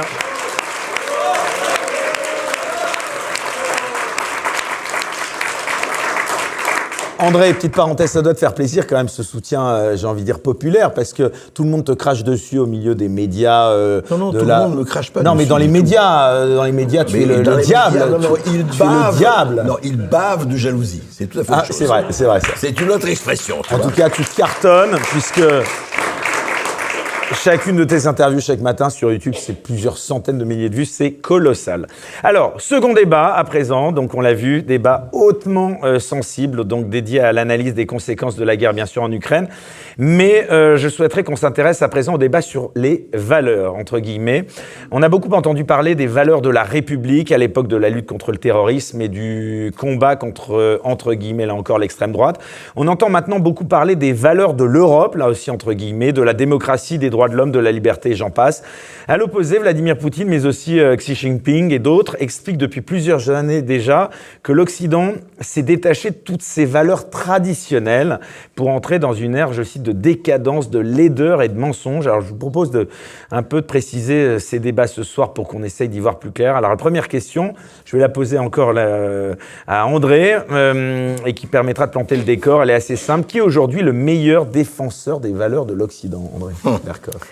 Alors, d'abord, peut-être on pourrait se rappeler ce que sont les valeurs de l'Occident, quand même, parce que c'est très bien de parler des valeurs de l'Occident. Or, l'Occident, encore une fois, on en a un peu parlé avec l'Europe, c'est quand même, l'Occident, c'est quand même lui qui a peut-être fait dans l'esclavage, mais aboli l'esclavage. C'est quand même l'humanisme, encore une fois, les Grecs, les Romains, la Magna Carta et les Américains avec le premier amendement à la liberté d'expression, etc. On peut dire les valeurs de l'Occident, c'est vrai, liberté, démocratie, prospérité. Alors le capitalisme libéral qu'on pourrait présenter comme une valeur, alors là, ça se discute vraiment. Mais le problème, c'est toujours pareil, c'est qu'à un moment donné, il y a eu une espèce de cassure, et cette cassure, elle ne date pas d'hier, elle date de décennies, où effectivement, l'Occident s'est mis à trahir ses propres valeurs. D'abord, les valeurs de l'Occident, il faut se dire, elles se sont fracassées dans les guerres mondiales, où on disait comment cette Europe, qui a qui est l'humanisme, la patrie de Goethe et de Schiller, et qui devient la patrie de Hitler et de Goebbels. Bon, la patrie de Dante Alighieri qui devient la patrie de Mussolini, la patrie de Dostoïevski et de Tolstoï qui devient la patrie de Staline. Je veux dire, qu'est-ce qui s'est passé? Là, ça a beaucoup, je crois, fait que, au fond, les valeurs ne sont maintenues que par ceux qui se battent pour elles. Vous savez, la démocratie est très faible. Je veux dire par là qu'elle est fragile et que si vous ne tenez pas, si vous ne vous battez pas, mais chacun d'entre nous pour ça, à un moment donné, je dirais, le plafond de verre peut se briser et on voit très bien ce que ça donne. Et juste un exemple, on va arrêter là, c'est que quand on dit aux gens, regardez, par exemple, c'est terrible, ces guerres, etc., c'est vrai, mais regardez ce qui s'est passé avec la guerre en Irak. La guerre en Irak, fondée sur une fake news montrée, vous vous rappelez, où Colin Powell montrait, il dit voilà, armes de destruction massive, etc. Des centaines de milliers de morts, des milliards de dollars, etc. Pour rien. Enfin, pour rien. Je ne parle pas de la guerre en Libye. Quand l'Occident se met à effectivement embrasser ce genre de guerre, ce genre de valeurs. Et puis, excusez-moi, regardez aujourd'hui, je veux dire, c'est intéressant. On va acheter en grande pompe du pétrole chez Azerbaïdjan qui se conduit avec l'Arménie de manière, on ne peut pas dire très civilisée, c'est le moins qu'on puisse dire. Donc, quand vous trahissez vos propres valeurs, ou soi-disant les valeurs que vous affichez, il y a un véritable problème. Comment voulez-vous qu'on vous croie? Donc les gens ont beau jeu de dire, y compris les dictatures, mais regardez vous-même, vous n'observez pas, vous ne respectez pas. Et c'est quoi les valeurs de la République, les valeurs de l'Europe? Est-ce que ça peut se résumer, comme Vladimir Poutine le dit, à un préchat progressiste, pro-islam, pro-LGBT, pro-minorité, etc. Là, c'est pas un peu une caricature Écoutez, moi je suis extrêmement frappé que Poutine a adopté le discours de Ludivine de la Rochère. Ben oui, Poutine a parlé comme les gens du François, elle va vous attaquer, la Manif pour tous. Non, en diffamation. Mais non. Quand il parle, je parle de le chapitre où il parle de parent 1, parent 2. Quand il dit comment les Occidentaux peuvent accepter le LGBT, qu'il n'y a pas de genre, que les enfants puissent... Attendez, mais vous et moi, on est là à 5-6 ans, changer de genre, alors que ce n'est pas à cet âge qu'on commence à réfléchir sur le fait que j'ai envie d'être une petite fille, un petit garçon, et qu'on l'accepte, y compris en France, il faut le savoir, des instituts pouvaient aller, sans le consentement de vos parents, changer de genre et faire des opérations là-dessus. Bon, là-dessus, Poutine, en bon politicard, s'adresse aux Occidentaux, s'adresse à une frange des Occidentaux qui n'ont pas du tout envie d'entendre ça. L'autre côté, c'est l'autocratie, bien sûr. Bien sûr que c'est un autocrate. Bien sûr que c'est un tsar de Russie, etc. Il y a aucun problème. Le problème, si vous voulez, c'est de savoir si l'adage qui dit la dictature, c'est ferme ta gueule, la démocratie, c'est cause toujours, est-ce que c'est ça ou pas? Et on peut, aujourd'hui, se poser la question. Rémi, de Juste Milieu. Alors, il y a deux niveaux qui m'intéressent. Avant toute chose, c'est un peu comme dans les avions, il y a les indications avant le décollage. C'est pas parce que je vais faire une comparaison Emmanuel Macron-Poutine que je soutiens Poutine ou Macron, qu'on se met d'accord, mais c'est quand même important de le rappeler, parce qu'apparemment, c'est plus aussi évident qu'avant. Le premier niveau, c'est que on critique énormément Vladimir Poutine, notamment sur la mise en scène du pouvoir, sur la mise en scène de l'homme qu'il est, quand il est sur des ours, sur je sais pas quoi, à la pêche, torse nu. Sauf erreur, c'est pas Vladimir Poutine qui a un parti politique dont les deux premières lettres sont celles de son prénom et de son nom. C'est Emmanuel Macron, En Marche à l'époque. C'est aussi Vladimir Poutine, mais c'est aussi Emmanuel Macron qui ne peut pas s'empêcher, quand il visite un corps d'armée notamment, d'enfiler un casque. Entre autres, mise en scène comme ça, ou une combinaison d'aviateurs. Alors qu'il n'a pas fait son service militaire. Voilà, entre autres, mise en scène comme ça du pouvoir. Donc on a finalement des relais qui sont assez simples, qui étaient ceux qui étaient théorisés par Gabriele D'Annunzio, qui est un peu celui qui a fondé les piliers du fascisme.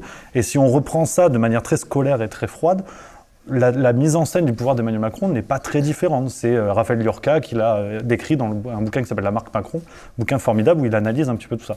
Ensuite, le deuxième niveau, sur l'aspect des valeurs, entre, on va dire, l'Occident, alors là encore on pourrait définir ce qu'on met dans l'Occident ou pas, mais ça nous amènerait trop loin. Si on considère que l'Occident c'est tout sauf la Russie, d'une certaine manière je vois pas de différence, dans la mesure où ce combat... Tu veux dire qu'Emmanuel Macron n'est pas légitime à émettre des critiques sur les valeurs... Je dis que si on met les choses sur la table, et qu'on enlève les noms, un peu comme un jeu qu'on ferait aux enfants, on sait pas qui est qui. Est-ce qu'il a une moustache? Est-ce qu'il a les cheveux longs? On ne sait pas. Et le deuxième niveau, c'est sur la question de l'identité, où effectivement on parle le mouvement woke aujourd'hui, le mouvement LGBT, tout ça.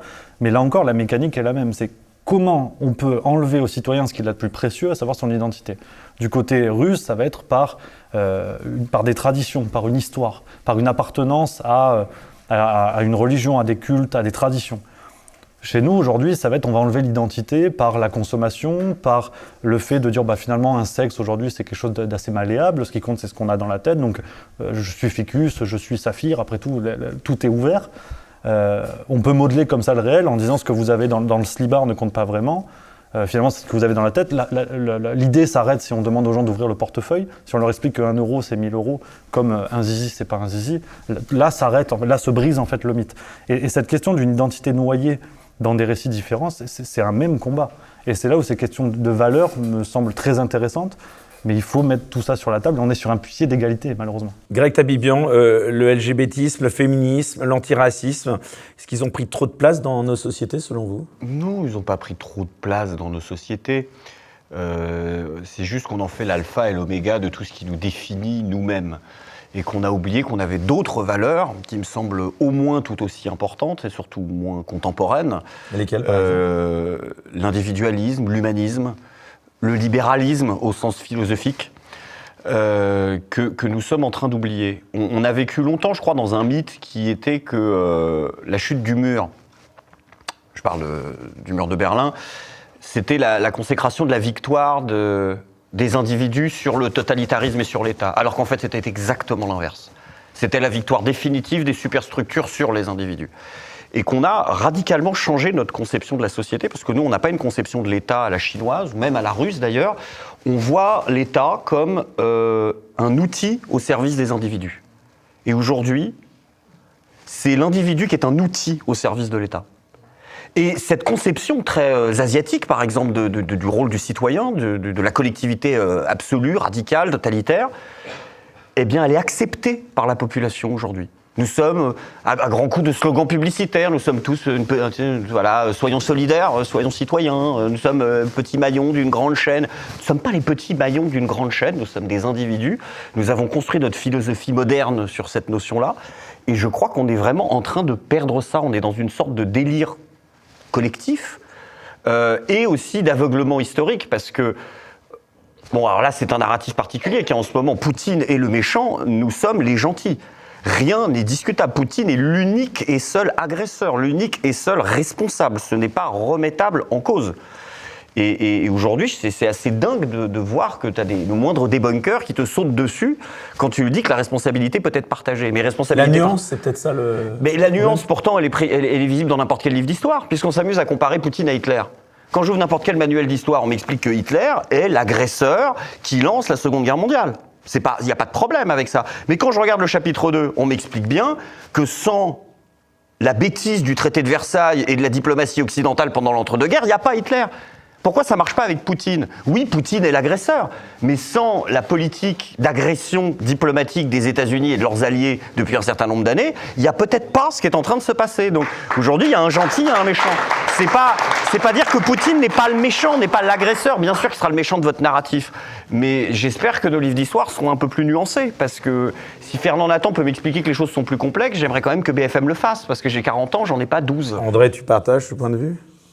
Alors, c'est compliqué. Oui, je partage en partie ce point de vue. Maintenant, il faut quand même reconnaître qu'on ne peut pas mettre sur le même plan ce qu'on vit en France ou en Amérique ou ailleurs avec avec ce qu'on peut vivre en Russie ou ailleurs. Quand même, vous savez très très très bien, et je ne parle pas d'un certain pays du Moyen-Orient, etc., vous savez très bien qu'il y a des pays où une discussion comme la nôtre serait impossible. Il ne faut pas oublier ça. C'est qu'il y a encore la moitié des pays du monde où la bistro-liberté, ça n'existerait pas. Et je ne suis pas sûr qu'en Russie, je ne sais pas, je ne veux pas parler de la Russie, je ne connais pas assez, est-ce qu'un bistro-liberté où on dirait sur Macron ce qu'on dit sur Poutine, aujourd'hui, serait possible? Il ne faut pas oublier ça.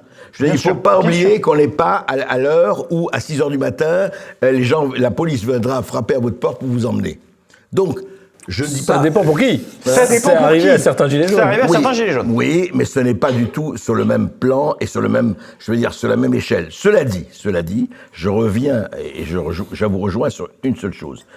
Enfin, une seule chose, plusieurs choses, mais notamment, effectivement, il y a ce travail qui est aussi pernicieux, aussi terrifiant, de ce que j'appelle la fabrique du consentement. C'est vrai, la servitude volontaire. C'est vrai qu'il y a toute une littérature, tous les médias, qui travaillent à la servitude volontaire. Et c'est extrêmement dangereux. Ça, c'est vrai. Sauf que nous, encore, on peut être peut-être les grains de sable qui peuvent peut-être enrayer la machine. Peut-être, je dis bien. Mais par exemple, alors pour prendre un exemple, moi, si vous voulez, la Chine avec son crédit social, la Chine avec ce qui se passe actuellement en Chine, pardon, mais c'est totalement autre chose. Et si nous arrivons, et il y a des gens qui pensent à arriver au crédit social, les bons points, les mauvais points à la chinoise, ça pour moi, c'est l'enfer. C'est vraiment l'enfer. C'est totalement autre chose, mais pendant le Covid, au jeu des 7 différences, c'était pas visible. Hein. Ça dépend aussi, c'est circonstanciel, parce que en période Covid, la France, en période exceptionnelle, n'hésite pas à se comporter comme les dictatures. Sauf qu'à chaque fois qu'on a une période exceptionnelle, on met une loi d'état d'urgence sanitaire, sécuritaire, machin, dans le droit commun. Donc finalement, comme disait Carl Schmitt, l'exception devient le droit, et donc du coup, on vit en perpétuelle dictature potentielle. C'est clair. Mais enfin, il faut quand même faire la différence. Ou les donneurs de bonnes leçons de morale, là, sur la Coupe du Monde de foot au Qatar, c'est silence radio. Hein.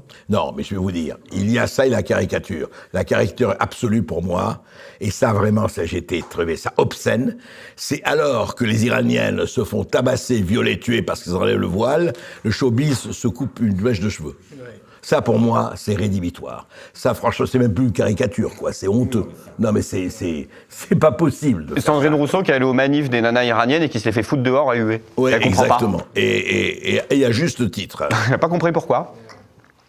Alexis, je te voyais réagir. Alors, je réagissais sur autre chose, sur le moment... Enfin, ramenez du vin, André Bertrand. Sur les valeurs occidentales. Sur les valeurs occidentales, parce que c'est le débat là-dessus, finalement. Qu'est-ce que c'est que les valeurs occidentales ? Et c'est quelque chose d'assez malléable, d'assez plastique, finalement. On se dit, il y a plusieurs valeurs occidentales. Il y a même des strates de valeurs occidentales. Et le problème, je pense, c'est le tapis qu'ont fait les États-Unis avec cette entreprise de propagande massive qu'est Hollywood, de préempter la valeur occidentale absolue, c'est-à-dire la liberté telle qu'elle est présentée. Et voilà, l'imposer. Toutes les guerres américaines sont faites au nom des valeurs démocratiques, de la libération des peuples, du bien-être des populations, même si le prix à payer, c'est le meurtre de 500 000 enfants en Irak, hein, ce que disait très bien Madeleine Albright, paix à son âme, ou pas. Mais c'est vraiment cette question des valeurs... La France aussi, hein. Mais la France aussi. Regardez l'histoire de la colonisation, c'est proprement scandaleux. Et si on veut pousser la question de ces valeurs-là, ce qui arrive avec cette guerre en Ukraine et ce qui est dans le cerveau de Poutine et dans certains stratèges du côté russe, c'est sortir de cette matrice-là, c'est-à-dire dire la Russie est en train de devenir ça. On a des McDo, on a des KFC, on a des Starbucks, on a tout ça qui arrive et c'est insidieux, mais in fine, c'est ça qui va arriver, c'est-à-dire que c'est la destruction de certaines valeurs qu'on veut protéger. Ça, c'est du côté stratège. Ça ne veut pas dire que ça va fonctionner comme ça. Après, quelle est l'aspiration des peuples ? Est-ce qu'on veut bouffer du McDo et changer de sexe le lundi et le mardi ? Ou est-ce qu'on veut bouffer un bon barbecue et rester ce qu'on est parce qu'on aime ce qu'on est ? Les deux mon général. Non, mais les deux mon général, parce que... non, mais c'est-à-dire, la force de nos démocraties défaillantes, c'est encore le respect, c'est-à-dire le choix d'être qui on veut. L'individualisme est préservé. Mais il est poussé à l'extrême parce que c'est l'anomie. C'est quand vous poussez l'individualisme à son extrême, c'est l'explosion de la cohésion sociale. Et aujourd'hui, on a la grève dans les raffineries. Pourquoi ? Parce que, alors certes, ils sont bien payés selon la direction de Total, mais le patron de Total, Patrick Pouyanné, s'augmente de 52% d'un claquement de doigts. Pour un ouvrier, il faut faire la grève, il faut se battre, il faut avoir cet outil-là qui est la grève pour pouvoir un peu voir son salaire augmenter. Donc le contrat social, quand il est aussi injuste, quand il est à ce point-là hérité d'un ancien régime, et là on peut parler de la révolution de 89, les valeurs libérales, etc., on se l'écarte, hein, il y a une caste avec droit de cuissage, avec ce que tu veux, et derrière il y a ceux qui ferment leur gueule, droit de cuissage, je parle parle de ça parce que Laurent Bigorne, par exemple, qui est le patron d'une fondation proche de la Macronie, l'Institut Montaigne, l'enquête a été étouffée. Il droguait quand même sa collaboratrice, qu'il connaissait par ailleurs de famille, pour pouvoir s'amuser avec elle. Et tout ça a été totalement passé sous silence, tout comme sa consommation excessive de cocaïne.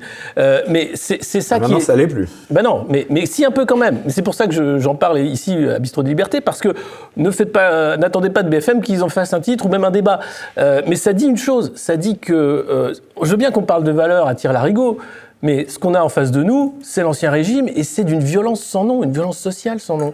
Et donc, c'est même pire que l'Ancien Régime, puisque le droit de cuissage n'existait pas dans l'Ancien Régime, c'est un mythe historique. Oui, enfin, ça dépend. Il y avait quelques seigneurs locaux qui se plaignaient pas. Il n'y avait pas de légalisation du droit de cuissage. Non, mais c'était empirique. Ça dépend. On va essayer de revenir à notre époque. Mais à notre époque, la question des valeurs, évidemment, elle est donc complexe et multiple, parce que vous avez d'un côté un individualisme exacerbé qui sert des intérêts économiques et politiques, et de l'autre côté, vous avez toute une masse avec cette idée du gouvernement par la peur, mais qui est devenue intelligent, puisqu'on ne fait pas peur, en fait. On fait plaisir avec la peur, c'est le nudge, c'est l'idée de dire vous êtes bon. On fait peur. Ah oui et non, parce que finalement tout le monde a compris au bout d'un moment qu'en mettant un masque en papier, alors les masques en papier reviennent là parce que c'est la 8e vague, mais bon, moins qu'avant quand même. Et il y a un côté se faire plaisir aussi, à se faire museler. Il ne faut pas oublier que ce côté de la servitude volontaire, elle est importante. Je veux le retour du masque parce que je veux voir les mecs faire tout en même temps, c'est-à-dire baisser le chauffage pour niquer Poutine, en mettant le masque, en se checkant les coudes, en étant salubre responsable, en faisant des économies. Je veux les voir mélanger tous les trucs en même temps. Avec un pins de l'Ukraine. Mais ça existe, 3 trucs vaccinés. Tu vas chez les jeunes avec Macron, c'est ça tous les vendredis soirs. Hein. Bon, non, mais tout ça, mais ça bouloche. Didier, il remettra son masque, on lui demande. Moi, j'ai pas trop respecté ni le confinement, ni rien du tout. J'ai pris un certain nombre de PV. Non, mais ce qui est intéressant, c'est que quand on fait... vous avez pris des PV? Oui, oui. J'avais pas mis le masque assez vite. J'étais dans la rue, j'attendais un taxi. J'étais avec Jérôme Carviel, pour ne pas le nommer. À Boulogne, les policiers sont arrivés, ils ont fait un premier tour, un deuxième tour. Ils nous ont verbalisé parce qu'on n'avait pas remis le masque assez vite, on était seuls dans la rue. Bon, je ferme la parenthèse. Et donc, non, mais vous sortiez d'RT aussi. Voilà. Non, mais ce qui est intéressant, même dans l'étymologie, c'est que l'Occident, quand on met l'Occident, est-il décadent, quoi. C'est intéressant parce qu'oxydérer en latin, c'est tomber. Décadent, c'est décadérer, c'est tomber aussi. Donc c'est une double occurrence en quelque sorte. C'est l'Occident qui tombe, quoi. C'est le monde qui tombe. Bon, je referme la parenthèse. C'est toujours intéressant l'étymologie parce que elle fixe une vision du monde. Et cette vision du monde, où c'est très grave, et je rebondis sur Hollywood justement. On a été biberonnés, nous intoxiqués, même d'une certaine manière, à la culture américaine. La culture américaine, le bon cow-boy, le héros, voire le super-héros, qui à la fin va sauver la femme, l'enfant, le monde aussi, avec les violons et l'hélicoptère, sous la pluie en général, avec les muscles saillants. Puis il y a toujours le bon petit laissé pour compte qui est là et qui sourit, quand même l'Amérique. Bon voilà. Biden, c'est pas Rambo. Hein. Non mais on a... Parce que le narratif a changé. C'est très compliqué. Attends, Stallone dans donc 20 ans. Hollywood a servi à ça pendant 50 ans. Hollywood en perte de vitesse, qu'est-ce qu'ils ont fait les Américains? C'est pour ça que tout combat est d'abord culturel. Ils ont fait les réseaux sociaux, ils ont fait les GAFAM, qui sont, bien sûr, un outil, mais qui sont aussi une vision du monde. Quand vous faites une recherche, non, mais même s'il n'y a pas de censure, allez par les moteurs de recherche, par ce qui est privilégié, par la simple vision du monde, par la langue, hein, comme disaient les Italiens, traduttore et traditore, traducteur, traître, c'est une vision du monde. Donc si vous, comme ça, vous diminuez, s'il n'y a plus de pluralisme, qu'il n'y a qu'une seule vision du monde, que cette vision du monde, elle est hégémonique, elle est américaine, quand on parle des Russes, qu'est-ce que c'est dans tous les films? Vous avez le Russe, c'est un espion, il roule en Lada. Je pense que beaucoup de gens ne sont pas allés à Moscou, parce que Moscou, c'est New York aujourd'hui. Hein. Quand vous allez au centre de Moscou, c'est la défense puissance 10, puissance 100. Et les McDo et compagnie. Et les McDo et compagnie. Et les jeunes moscovites, peut-être ça aussi contre quoi ils luttent, n'ont plus de carte bleue, c'est le truc à la mode, ils payent avec la rétine. Hein, donc on les scanne, tac, ils payent leur consommation le soir quand ils vont boire. Il y a peut-être une aiguille sous l'œil. Non, il n'y a pas d'aiguille et ça marche très bien. Donc, pour revenir sur les valeurs, c'est toujours pareil, c'est de la coupe aux lèvres, c'est le relatif et l'absolu. Les idées, tout le monde en a, mais qu'est-ce qu'on en fait? Et si à un moment, les idées, elles ne sont pas incarnées, et quand on voit aujourd'hui l'aboutissement de ça, c'est les partis politiques en France, dès qu'il leur arrive un accident et qu'ils ont mis en avant un certain nombre de principes. Les principes, c'est quoi? C'est dire, moi, je suis trop faible, simple être humain. Je mets des principes sur les frontons de mes mairies ou dans ma constitution. Et pardon, pour revenir aux critiques de Poutine sur les valeurs de l'Occident. Alors justement, j'aimerais que vous répondiez. Non, mais c'est intéressant de faire ce retour en arrière. Sur les valeurs de l'Occident, il appuie où ça fait mal. Clairement, c'est une belle leçon de réel politique. Il dit, mais vous avez envie d'être comme ça? Vous avez envie de ne pas avoir de parents? Vous avez envie d'être décadent? Et donc, il appuie où ça fait mal, en flattant, c'est vrai, le traditionnalisme, le nationalisme, ou l'identité, mais simplement... Non, mais je ne dis pas qu'il y arrivera. Je dis, est-ce qu'il a raison? Je ne sais pas s'il a raison ou s'il a tort. En tout cas, je sais qu'il appuie où ça fait mal et que, évidemment, ce discours atteint d'une certaine manière, sans mauvais jeu de mots, Trump sa cible. Aurait peut-être pas réagi comme ça, André Berkoff, en parlant de ce wokisme. Non, et très sincèrement, je veux dire, d'abord, alors moi je vais vous choquer un peu, mais ça fait rien.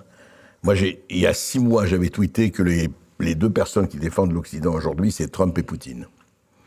Et ça avait provoqué, je le dis, je le pense, et je le pense aujourd'hui. Pourquoi ? Parce que tout ça... Là, vous savez que vous allez choquer. Hein. Mais je m'en fous. Le problème, c'est là, on peut parler, mettre un petit drapeau Ukraine là dans l'image. Je veux dire, le problème, il est très simple. C'est que nous, on est en train, regardez, on ne jette pas le bébé Occident avec l'eau du bain. Nous, on est là, c'est pas vrai, qu'est-ce qu'on est devenu, l'Occident, machin, l'individualisme, tout ça, etc., etc. Bon, on peut en discuter pendant des heures, on fera des amphithéâtres, tout ce que vous voulez. Le problème, on sait très très bien que la société de consommation, depuis toujours, a engendré des Playmobil qui sont là en leur disant on va là ou là ou là. Mais vous avez toujours des gens qui vont se révolter. Vous avez toujours des gens qui vont dire on n'est pas d'accord. Vous avez toujours des gens qui vont dire c'est Antigone et Créon. On n'est pas d'accord, on va se révolter contre ça. Et c'est aujourd'hui, demain et après-demain que vous aurez une minorité agissante qui va se révolter. Il faut arrêter de croire que c'est le cours de l'histoire. Et nous, qu'est-ce qui s'est passé? C'est ça. On est en train de révolter. Vous savez qu'on est on est en train de parler comme des espèces de EHPAD de Rivotril. Voilà. On est les pas de Rivotril. On est là, l'Occident, c'est fini. Qu'est-ce qu'on va devenir et tout ça? Bullshit. Pardon. Tant que vous aurez des gens qui diront on va bouger, on va résister, on va pas se laisser avoir, même si c'est une minorité agissante, eh ben ça va bouger. L'histoire n'est pas écrite. Et n'oubliez jamais ce que disait Alphonse Allais, les poubelles sont remplies de tendances prolongées. Il n'y a pas de tendance prolongée. Voilà. Alexis Poulain. Mais on dit pas. Moi, je suis contre cette idée que l'Occident est décadent parce qu'on entend ça depuis 100 ans. La décadence de l'Occident, oui, c'est un fait, mais enfin, il n'y a pas une société qui va pas vers sa fin. C'est un principe, mais ça ne veut pas dire que la fin, c'est pas la fin en fait. C'est un recommencement. Vous avez toujours des germes qui vont faire autre chose. Le nombre de civilisations qui se sont éteintes n'ont pas fait que l'humanité s'est éteinte. Donc, si la civilisation européenne trouve sa fin dans la civilisation américaine, il y aura quelque chose encore après. Et les États-Unis proviennent de l'Europe. C'est une migration massive absolument. Qui a fait les États-Unis. Donc tout ça, voilà. L'humain, c'est juste une matière qui se reconstruit culturellement, intellectuellement, même les religions, qui sont un sacrétisme, qui s'emboîtent. Enfin, on est d'accord, j'aimerais tous là-dessus faire quand même un petit point d'accord quand même. On est tous d'accord pour dire quand même que le régime poutinien est une dictature. Non, moi je suis pas d'accord. Non, c'est un régime autoritaire. Mais vous avez des contre-pouvoirs, vous avez une assemblée, vous avez des élections. Une dictature, c'est très différent. Alors, vous avez des opposants qui sont en prison, d'accord, Navalny et plein d'autres. Des opposants politiques. Il n'y a pas beaucoup d'opposition politique dans ce pays, quand même. Il y en a qui existent, qui est structuré, qui a évidemment pas voix au chapitre. Mais regardez, prenez un plateau de BFM. Vous croyez qu'il y a beaucoup d'opposition politique sur un plateau de BFM ? Ben non. Donc, oui, c'est un régime autoritaire, dans le sens où vous avez quelqu'un qui est au pouvoir depuis des années et qui a fait en sorte de mettre à tous les postes clés des gens qui lui sont inféodés. Mais que fait Macron ? Il a que 5 ans derrière lui. C'est un piou-piou, hein. Mais laissez-lui 20 ans. Et vous diriez jusqu'à comparer Macron à Poutine dans mais complètement. C'est ce que disait Greg. Dans sa pratique du pouvoir. Il y a un article sur Le Monde Moderne qui s'appelle Tous Poutiniens, qu'on a écrit il y a de ça quelques années, en 2018, où on voit bien que... La tendance, c'est de vouloir, il y a une jalousie par rapport à ce qu'a fait Poutine. Attention, et de dire, quand même. pourquoi on ne pourrait pas l'être nous aussi ? Et regardez ce qu'a fait Macron avec l'état d'exception. Il a placé, pareil, tous les têtes de pont dans tous les secteurs possibles et imaginables. Le saccage de la PJ actuelle, police judiciaire. Enfin, il s'est attaqué à la justice, à la police. Qu'est-ce qu'il vous faut d'autre ? Il a mis à la tête de l'État des gens corrompus sorti un tweet en disant qu'ils étaient tous contre lui, et malgré tout, il avait été réélu, que vous ne compreniez pas comment il avait été Je ne comprends pas comment il est... Non, je ne comprends pas. Le mec, il te dit dans quelle position tu dois boire ton café ? Quoi? Non, ça c'était Jean Castex. Non mais tu. Castex, ça, non. Oui, non mais moi je veux bien reconnaître totalement que Vladimir Poutine est un dictateur. Mais si Macron l'est aussi. Attention quand même. C'est là où la Attention deuxième quand partie même. de l'analyse, Alors, elle déconne. un petit bémol, et c'est quand même Ouais, Didier non, mais- Maistreau qui le fait. Là-dessus, 11 morts. 11 morts. 32 éborgnés. Ah oui, c'était ironique ce que vous êtes en train de Pourquoi vous dites ça? Non, mais vous... Laissez-moi finir. Ouais, mais je devine. 28 mains, 5 mains arrachées. 600 personnes avec des blessures graves à la tête. Des milliers de personnes en prison. Comparution immédiate. Comparution immédiate parce qu'ils avaient un t-shirt. Un t-shirt. Avec la mise en place dans le droit de ce qu'on appelle Avec l'arrestation des gardes à vue, préventive. avec des gardes à vue. Depuis les Gilets jaunes, l'arrestation préventive en Attendez, France je finis. existe. Des gardes à vue où les gens étaient en garde à vue pendant le temps des manifs, où ils étaient relâchés sans même un rappel à la loi. Bon, alors, comparaison n'est pas raison. Certes, on n'a pas. Ce que j'allais vous dire, vous non, mais comparez certes, on n'a pas l'exercice envahi du un pouvoir pays, face aux etc. Gilets jaunes. J'avais dit ici. Enfin, on a raté, mais au Attends, Mali. J'avais dit ici, et Martial Bild m'en est témoin, quelques semaines avant le premier tour, on avait fait le comparatif des candidats. Il m'interrogeait si machin est élu, etc. Est-ce qu'il a des chances d'être élu? J'avais dit ici, si Macron est élu, on sera dans le soft fascisme. Je ne sais pas si les événements m'ont donné Mais raison. Macron a été élu démocratiquement. Oui, mais c'est ça le nudge, c'est ça le soft fascisme. Bien sûr Non, que... il n'a pas été élu démocratiquement. Ah bon? Bien sûr que... Mais non, on ne peut pas dire ça. On ne peut pas dire qu'il n'a pas été élu. comment Il ça? a été élu Comment alors, il a été élu démocratiquement. comment Non. Il n'a pas été élu. pas dire Sauf ça. si tu estimes que la démocratie se limite à un certain nombre de règles du jeu dans un manuel et à un système électif. Mais la démocratie. On ne peut pas dire qu'Emmanuel Non, Macron n'a pas non, été non, élu démocratiquement, non. Greg. Quand tu as 95% des médias qui font une couverture sur lui dans les 3 semaines qui précèdent l'élection. Quand tu as 7 de ces 9 milliardaires qui sont ses amis proches. Quand tu as un président qui recourt en campagne à des cabinets de nudge, c'est-à-dire de manipulation mentale, pour influencer les électeurs. Quelles sont tes Quand sources tu pour as- dire ça? Barbara Stiegler. Ouais, c'est public, non? C'est public. Non, mais c'est bien de le rappeler. Si tu... Quand tu as une désinformation médiatique qui est totale, si tu veux, moi je crois sincèrement que la démocratie, ce ne sont pas que des règles du jeu, cela impose que un candidat, qu'un citoyen puisse choisir à minima en toute conscience. Quand tu t'es pris 3 semaines de propagande BFM dans la gueule, tu ne Marine votes Le Pen plus était, de façon Greg, démocratique, alors c'est moi, faux. Alors, il y a une petite... Ce n'est pas que ça la Non, mais je veux démocratie. dire, oui, mais ça c'est très joli. Mais ça, c'est pas le monde réel. Dans tous les pays dits démocratiques, il y a toujours des influences et des lobbies. C'est pas ça. Tu as des forces très majoritaires qui inclinent vers ça. Et ça, je voudrais revenir à l'exemple de Trump. Trump a bien L'exemple été de élu alors qu'il avait tout le monde contre lui. Alors que, je veux dire, Trump a été absolument... La quasi-totalité des médias, télévision, etc., sauf Fox News, était violemment, mais de manière incroyable, anti-Trump. Bon, il est passé parce que c'est le système américain, effectivement, des États. Mais je voudrais arriver à ça. Non mais, dans tous les pays, tous les régimes du monde, tu as des puissances qui vont agir pour que leur poulain soit au pouvoir. Et ça, tu ne le changes pas. Tu veux dire, on peut en parler pendant des heures. Il y a des proportions. Tu Il y a changes des pas ça. proportions. Non, mais c'est pas une question de proportion. C'est que quand j'ai la majorité des forces économiques et du deep state et de l'alta profond pour quelqu'un, tu changeras rien. Simplement, et là nous arrivons au truc. Moi, je me rappelle un truc qui m'a vraiment frappé. Quand je suis allé voir Trump, on a parlé du Bataclan. C'était 6 mois après le Bataclan. Et il m'a dit 3 choses. Il m'a dit d'abord, un pays qui n'a pas de frontières est un pays foutu. Primo. Un pays qui n'a plus de frontières, il parlait de Schengen. Tu vois, il disait, mais alors la France, vous n'avez plus de frontières. Et surtout, il m'a dit, il y a un truc que je ne comprends pas. Bataclan, c'est quoi? C'est 3 personnes armées qui sont venues pour massacrer 1300 personnes désarmées. Et il dit, c'est américain, mais c'est intéressant, il dit, il n'y a personne qui a sorti son revolver pour tirer. Il dit, mais nous, on n'a pas de revolver. Ah bon, vous n'avez pas de revolver, vous? Il me sort son revolver, il dit, mais moi, j'aurais peut-être tué, mais j'aurais tiré. Le problème, tu sais à quoi ça revient, la démocratie? La capacité de résistance. Ça, c'est le débat sur le port d'armes que tu places aussi. Non, mais au-delà avec de ça, toutes les dérives, parce que moi, je peux te Mais c'est sortir pas la aussi. démocratie, c'est la politique. C'est la politique. C'est les Non, mais possédés si tu qui n'as font pas- la Non, mais là, politique. Trump, Mais excuse-moi, si tu n'as pas dans la- les lycées, je peux dire aussi, voilà, si on ne permettait pas le port d'armes aux États-Unis, il n'y aurait pas eu toutes ces tueries peut-être dans les écoles. Non, mais ça, c'est un autre débat. Mais, C'est un autre débat. Mais c'est vrai, mais je suis d'accord. Il Mais passait le débat sur le port Non, d'armes. mais ce que je veux Mais- dire par là pour le port d'armes, juste un mot. S'il n'y a pas capacité de résistance, tu vois ce que je veux dire, moi, ce qui m'inquiète le plus, et je crois qu'on partage tout ça, c'est la résignation. Si le peuple est résigné, s'il accepte tout, on lui fait tout gober, eh ben on aura ce qu'on mérite. Mais ça dépend, je pense que ça dépend du niveau de pression, parce qu'on parle de démocratie, mais on n'est pas en démocratie, ça c'est vrai.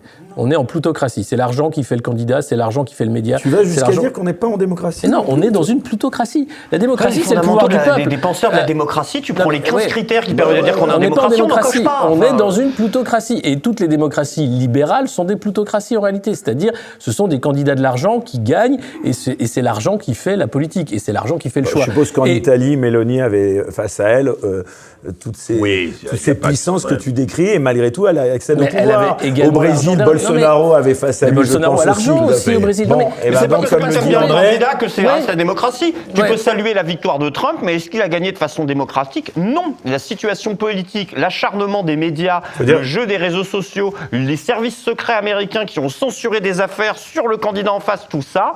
Oui, Trump a gagné, tu peux trouver que c'est bien, mais il n'a pas gagné des élections démocratiques. Non, mais attends, parce que dans la deuxième élection, c'est bien que ça. C'est bien un coup d'État intelligemment réussi. Non, mais je comprends ce qu'il dit, mais Greg, toi, tu as une vision, planète Mars de la démocratie. La démocratie idéale, le truc idéal, la caverne de Platon, on est là. Or, on est dans la merde et dans le sang. Il n'y a pas de démocratie idéale. Il y a un jeu de rapport de force. Ah, mais je suis d'accord avec toi. Tu es d'accord? Mais c'est ça le problème. Or, il faut jouer avec la réalité. Je suis libéral. Bon, moi, je cherche le moindre mal, le régime du moindre mal. Le moindre mal, il faut l'organiser et il faut le tenir. Le problème du moindre mal, c'est qu'aujourd'hui, moi, j'ai pas envie d'être en Chine. J'ai pas envie demain ou après-demain de vivre avec le crédit social. T'es d'accord? Mais bien sûr. On est tous, voilà. Donc, aujourd'hui, qu'est-ce qu'on fait? Et tu aimerais être comme en Russie ou pas? J'aimerais pas être comme en Russie. J'aimerais avoir le plus de liberté possible, le maximum de liberté possible. Mais la liberté, c'est quoi? C'est que, par exemple, à Nantes, déjà il y a 10 ans, Nantes, c'est génial. Aujourd'hui, ils peuvent plus sortir à Nantes après 20 heures. Pourquoi? La liberté ne veut rien dire sans la responsabilité. On marche sur deux jambes. Il y a les droits et il y a les devoirs. Il y a la liberté et la responsabilité. Si on oublie l'une des deux jambes, voilà ce qui se passe. On est une jambiste. Voilà. C'est tout. On tourne autour du pot sur ce sujet-là, mais je pense que c'est le plus dur à reconnaître finalement sur le point de départ, c'est que c'est pas tant que l'Occident est décadent, c'est qu'on est au niveau de ceux qu'on regardait avec mépris, l'air un peu goguenard, ce qui fait qu'aujourd'hui, quand Emmanuel Macron va au Mali, il n'a plus de leçon à donner, ni sur l'aspect de République bananière ou autre, même sur le fait que Donald Trump soit un des derniers piliers de nos valeurs, je suis pas sûr du tout, dans la mesure où Donald Trump, c'est quand même un mec qui faisait des shows de catch à la télé. Alors je suis pas certain de le vouloir. C'est bien le catch, qu'est-ce que ça compte le catch? Oui. Je suis pas certain de le vouloir. C'est un type qui a fait des affaires pas possibles dans l'immobilier. Avec il a bossé pour les Russes, il va bosser pour les Ricains, lui, maintenant, tu vas voir. Donc je pense sincèrement qu'il faut regarder ce sujet pour ce qu'il est. Le salut ne viendra pas de Vladimir Poutine, pas de Donald Trump, pas de Mélanie, pas de Le Pen, je sais pas de qui. Mais il viendra simplement de notre lucidité de considérer qu'aujourd'hui, nous n'avons plus de leçons à faire au reste du monde, que nos valeurs qui étaient celles du fameux pays des droits de l'homme se sont écroulées, ne sont plus celles qu'elles sont pour les raisons que vous venez d'évoquer sur l'aspect démocratique, et qu'à partir de là, il faut remonter la pente. Mais la question n'est plus de savoir si on a dégringolé. On a dégringolé, c'est une certitude. Le Mali rit de nous, l'Algérie... Quel système va faire qu'on va remonter pour toi? Là, c'est toute la question. Non, mais moi, je crois qu'il y a une question fondamentale qui est celle, justement, on ne croit plus dans les grandes philosophies, les lendemains qui chantent, tous les trucs en isme, etc. Et donc, on est en train de recomposer les uns et les autres notre tribu, notre identité, qu'elle soit sexuelle, un peu culturelle, etc. Donc on fait, et ça, les réseaux sociaux, mais ça c'est l'outil, c'est pas les réseaux sociaux, c'est rien d'autre qu'un outil, mais permettent ça, de se composer une identité à la carte et de dire, moi ça, je me sens comme ça, donc je suis comme ça. Donc on a perdu les combats communs. Et alors, il y a les réseaux sociaux, mais il n'y a pas que ça. On a parlé d'économie tout à l'heure. Il y a l'ubérisation de la société qui y participe. Il y a le télétravail, le fait qu'on dans les entreprises, on n'a même plus conscience d'être un corps constitué, de travailler pour une entreprise et parfois contre une entreprise parce qu'on a des intérêts qu'on veut faire valoir au sein de son patron, de ses instances dirigeantes, etc. Mais si on est chacun chez soi, on est ubérisé, on a démonté le droit du travail, on a complètement démantibulé l'hôpital, tous les services publics et la digitalisation galopante. C'est ça le nouveau fascisme pour moi. C'est-à-dire qu'aujourd'hui, on est le champion du monde des prélèvements obligatoires. Moi, je suis j'ai le consentement à l'impôt, il n'y a pas de problème. En contrepartie, je veux un service. Sobriété volontaire, c'est ça ? Voilà, mais les services, moi, j'en ai plus. Chacun en fait la mère expérience. Quand on téléphone à la Sécu, aux impôts, etc., tapez 1, tapez 2, tapez 3, je n'ai pas compris, veuillez répéter. Tu deviens fou, quoi. Et donc, voilà, cette atomisation, cette ubérisation de la société nous empêche, et je suis d'accord, tant qu'on n'est pas résigné, c'est bien, nous empêche de nous réunir, nous empêche de faire nation, nous empêche de faire corps commun. Et de faire démocratie également. Et quand on le fait dans des canaux qui sont possédés dans des tuyaux dont les contenants sont possédés par l'oligarchie. Et Alexis, justement, je vais donner la parole. On va laisser parler Alexis. J'aimerais vous demander surtout, est-ce que l'Occident peut encore se prévaloir de défendre ce qu'on appelle la démocratie face à Poutine, qui serait son fossoyeur ? Non, mais c'est on vient d'avoir ce débat. Non, mais on vient d'avoir ce débat. Le métier, c'est une punchline. Enfin, non, mais on vient d'avoir ce débat. C'est défendre la démocratie, ça se fait pas à coup de blabla. Ça se fait à coup de faits, ça se fait à coup de réels, d'actes. Je vois, par exemple, il y a eu un mouvement démocratique des racines, les Gilets jaunes qui partent des ronds-points. Derrière, ça s'est coordonné avec l'Assemblée des assemblées, avec plein de choses, où il y avait le RIC, le référendum d'initiative citoyenne, le RIC constituant, l'idée d'une nouvelle constituante, l'idée aussi de créer des partis. Mais beaucoup. Et donc, vous avez une ébullition démocratique, mais qui n'a pas accès justement à la masse, parce que vous avez un goulot d'étranglement qui s'appelle le mass média, la télé, mais les mass médias qui vont faire qu'on ne va pas parler de ces sujets-là.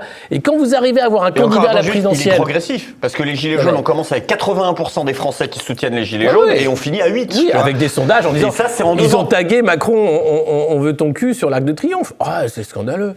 Donc voilà, c'est petit à petit qu'on a... Ouais, on se rappelle plus. Quand on veut dire Chiappa à poil, ce qui est dit. C'était honteux. Mais c'était le FT qui avait mis la photo, c'était les C'est la révolution, mais on veut bien, mais il ne faut pas cracher par terre. Mais là où je veux en venir, c'est que défendre la démocratie, oui, mais alors, faites en sorte que la démocratie soit réelle. Et faites en sorte qu'un petit parti puisse présenter un candidat, et pas seulement lutte ouvrière. De quoi, Asselineau, Non, mais Asselineau, par exemple, qui a été blacklisté parce que c'est le seul pendant des années à défendre le Frexit, à dire on a un problème avec Bruxelles. Mais là, je parle même pas d'Asselineau qui a déjà un parti structuré, des gens qui le connaissent. Je parle de mouvements qui essayent de se structurer, qui n'auront jamais la capacité de le faire parce qu'il n'y aura pas la connaissance. Éric Zemmour, et donc la masse. Non, Éric Zemmour a fait parce que lui, c'est un candidat de l'oligarchie. Il est porté par Bolloré. Candidat de l'oligarchie. Mais il est porté par Bolloré, il a le média qui fait qu'il est connu, donc il peut créer quelque chose rapidement, un peu comme Macron. Regardez, là ça contredit l'analyse de Greg. Au résultat, au final, il n'a même pas un député, Éric Zemmour. Non, mais il a fait 7%. Le jeu électoral. C'est le jeu électoral, mais le système peut créer un phénomène médiatique à 7% à partir d'un journaliste. Voilà. C'est ce que j'ai dit. Attends, c'est le seul à faire. Si Jeanne d'Arc, demain, elle revient, derrière, il y a le truc Fly Emirates sur l'armure. C'est sponsorisé. Dans tous les cas, t'es baisé. Oui, non, elle va être traitée de complotisme, elle entend des voix. Enfin, tu vois, non, mais de toute façon, tu peux pas t'en sortir. C'est-à-dire que dès qu'aujourd'hui, tu vas avoir une pensée qui va contre le mainstream, t'es conspi, t'es confus, t'es machin. Enfin, ici, ici, t'es coucou. Je sais pas où je fais coucou, voilà, salut Tristan. T'as pas le droit de dire des trucs parce que tu vas à l'encontre de la pensée dominante et donc t'es tout de suite mis dans la case, faut surtout pas les écouter, eux, ils sont dangereux. Mais dangereux de quoi ? Enfin, nous, ce qu'on veut, c'est un processus de liberté, d'humanisme, de respect de l'autre, et dire, mais ce qu'on aimerait, c'est que les gens aient le droit de s'exprimer. Et c'est pas un bulletin dans l'autre tous les 5 ans s'exprimer. Non, moi, les enfants, j'adore parce qu'ils sont un peu plus jeunes que moi. Mais c'est incroyable. Vous savez que, alors franchement, c'est pas de rivolterie, là, alors, ce que vous dites. Ça veut dire, allons tous nous coucher, il n'y a plus rien à dire, allons nous coucher en attendant la fin. Mais non, mais vous vous écoutez, là ? Ce que vous êtes en train de dire, il n'y a rien à faire. Ah non, je dis qu'au contraire, plein de gens font que ça se fait. Et on en parle ici. Tu es en train de dire, mais on en parle, c'est très bien qu'on en parle ici. Mais qu'est-ce qu'on dit aujourd'hui, par exemple, nous sommes en 2022, en octobre 2022, ok ? Qu'est-ce qu'on fait ? Moi, je vais être très concret. Non, je voudrais vraiment comprendre. Qu'est-ce qu'on fait ? On dit, ouais, ça, c'est pas ça, c'est vrai, on n'est pas en démocratie, on est en démocratie, etc. Pendant ce temps, les Macron, les BlackRock, mais ils sont ravis de vous entendre. Ils sont ravis de nous entendre. Ils disent, allez, ils bavardent, ils salivent, c'est très bien. Ça changera rien du tout. Aucune importance. C'est-à-dire qu'au fond, nous sommes en prise totale, nous sommes en désemprise totale de la réalité. C'est-à-dire, nous sommes là, en train de commenter. André, je te réponds. Pendant les Gilets jaunes. Qu'est-ce qu'on fait ? Pendant les Gilets jaunes. Eh ben oui. Bon. Ouais. Plutôt que de regarder le train de l'histoire, je suis monté dedans. Oui. J'ai dit, je vais faire école. J'étais tellement présomptueux. Hein. Je vais faire école. Tous les patrons de médias.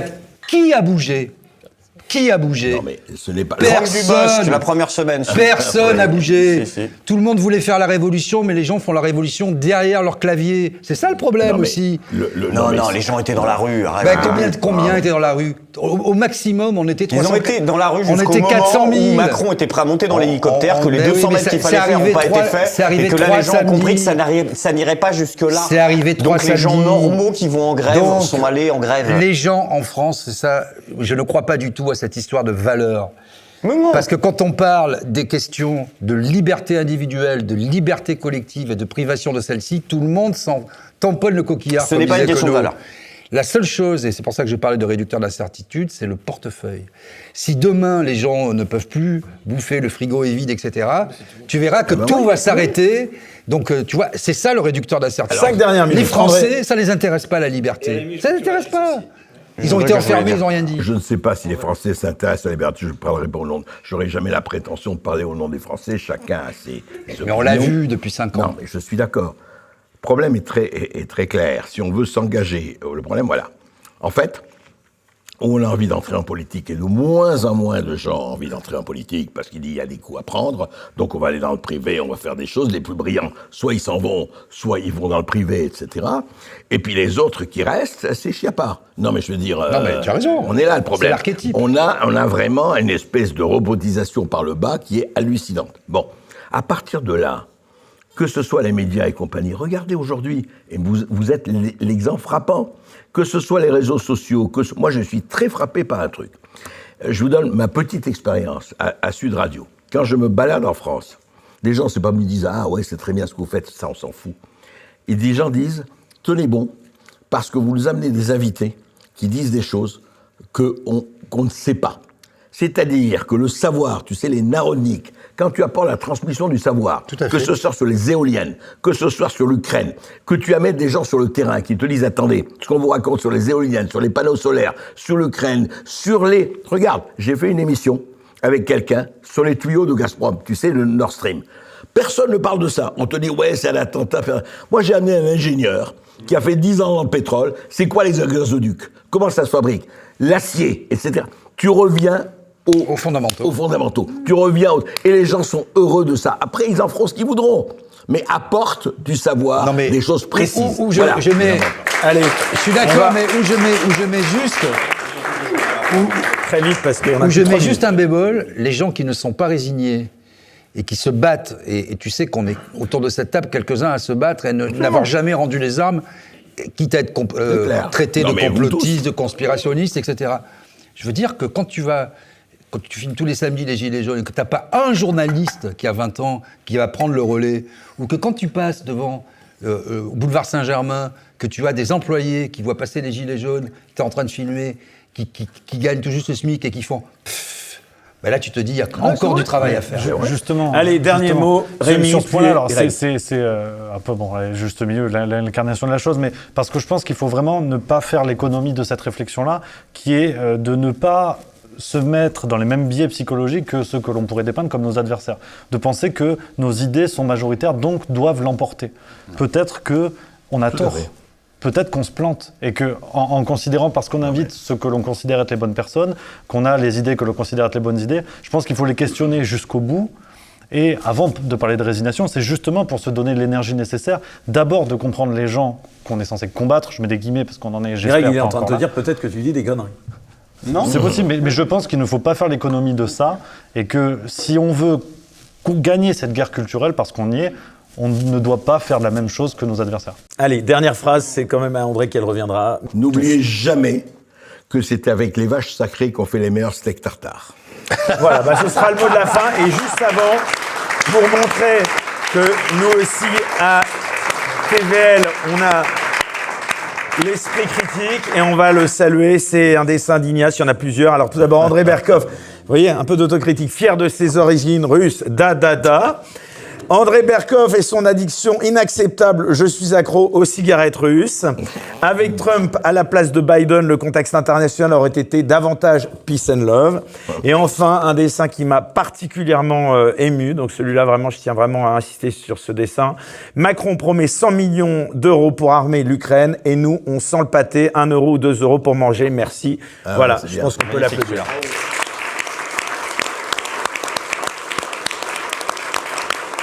Merci beaucoup Ignace, merci Rémi Juste Milieu, merci Greg de Je suis pas content TV, merci Didier Maisto, merci Alexis Poulain et surtout un immense merci à André Berkoff qu'on retrouve chaque matin sur Sud Radio. Merci à tous, très bonne fin de soirée et on se retrouve la prochaine de Bistro Liberté. Bye bye.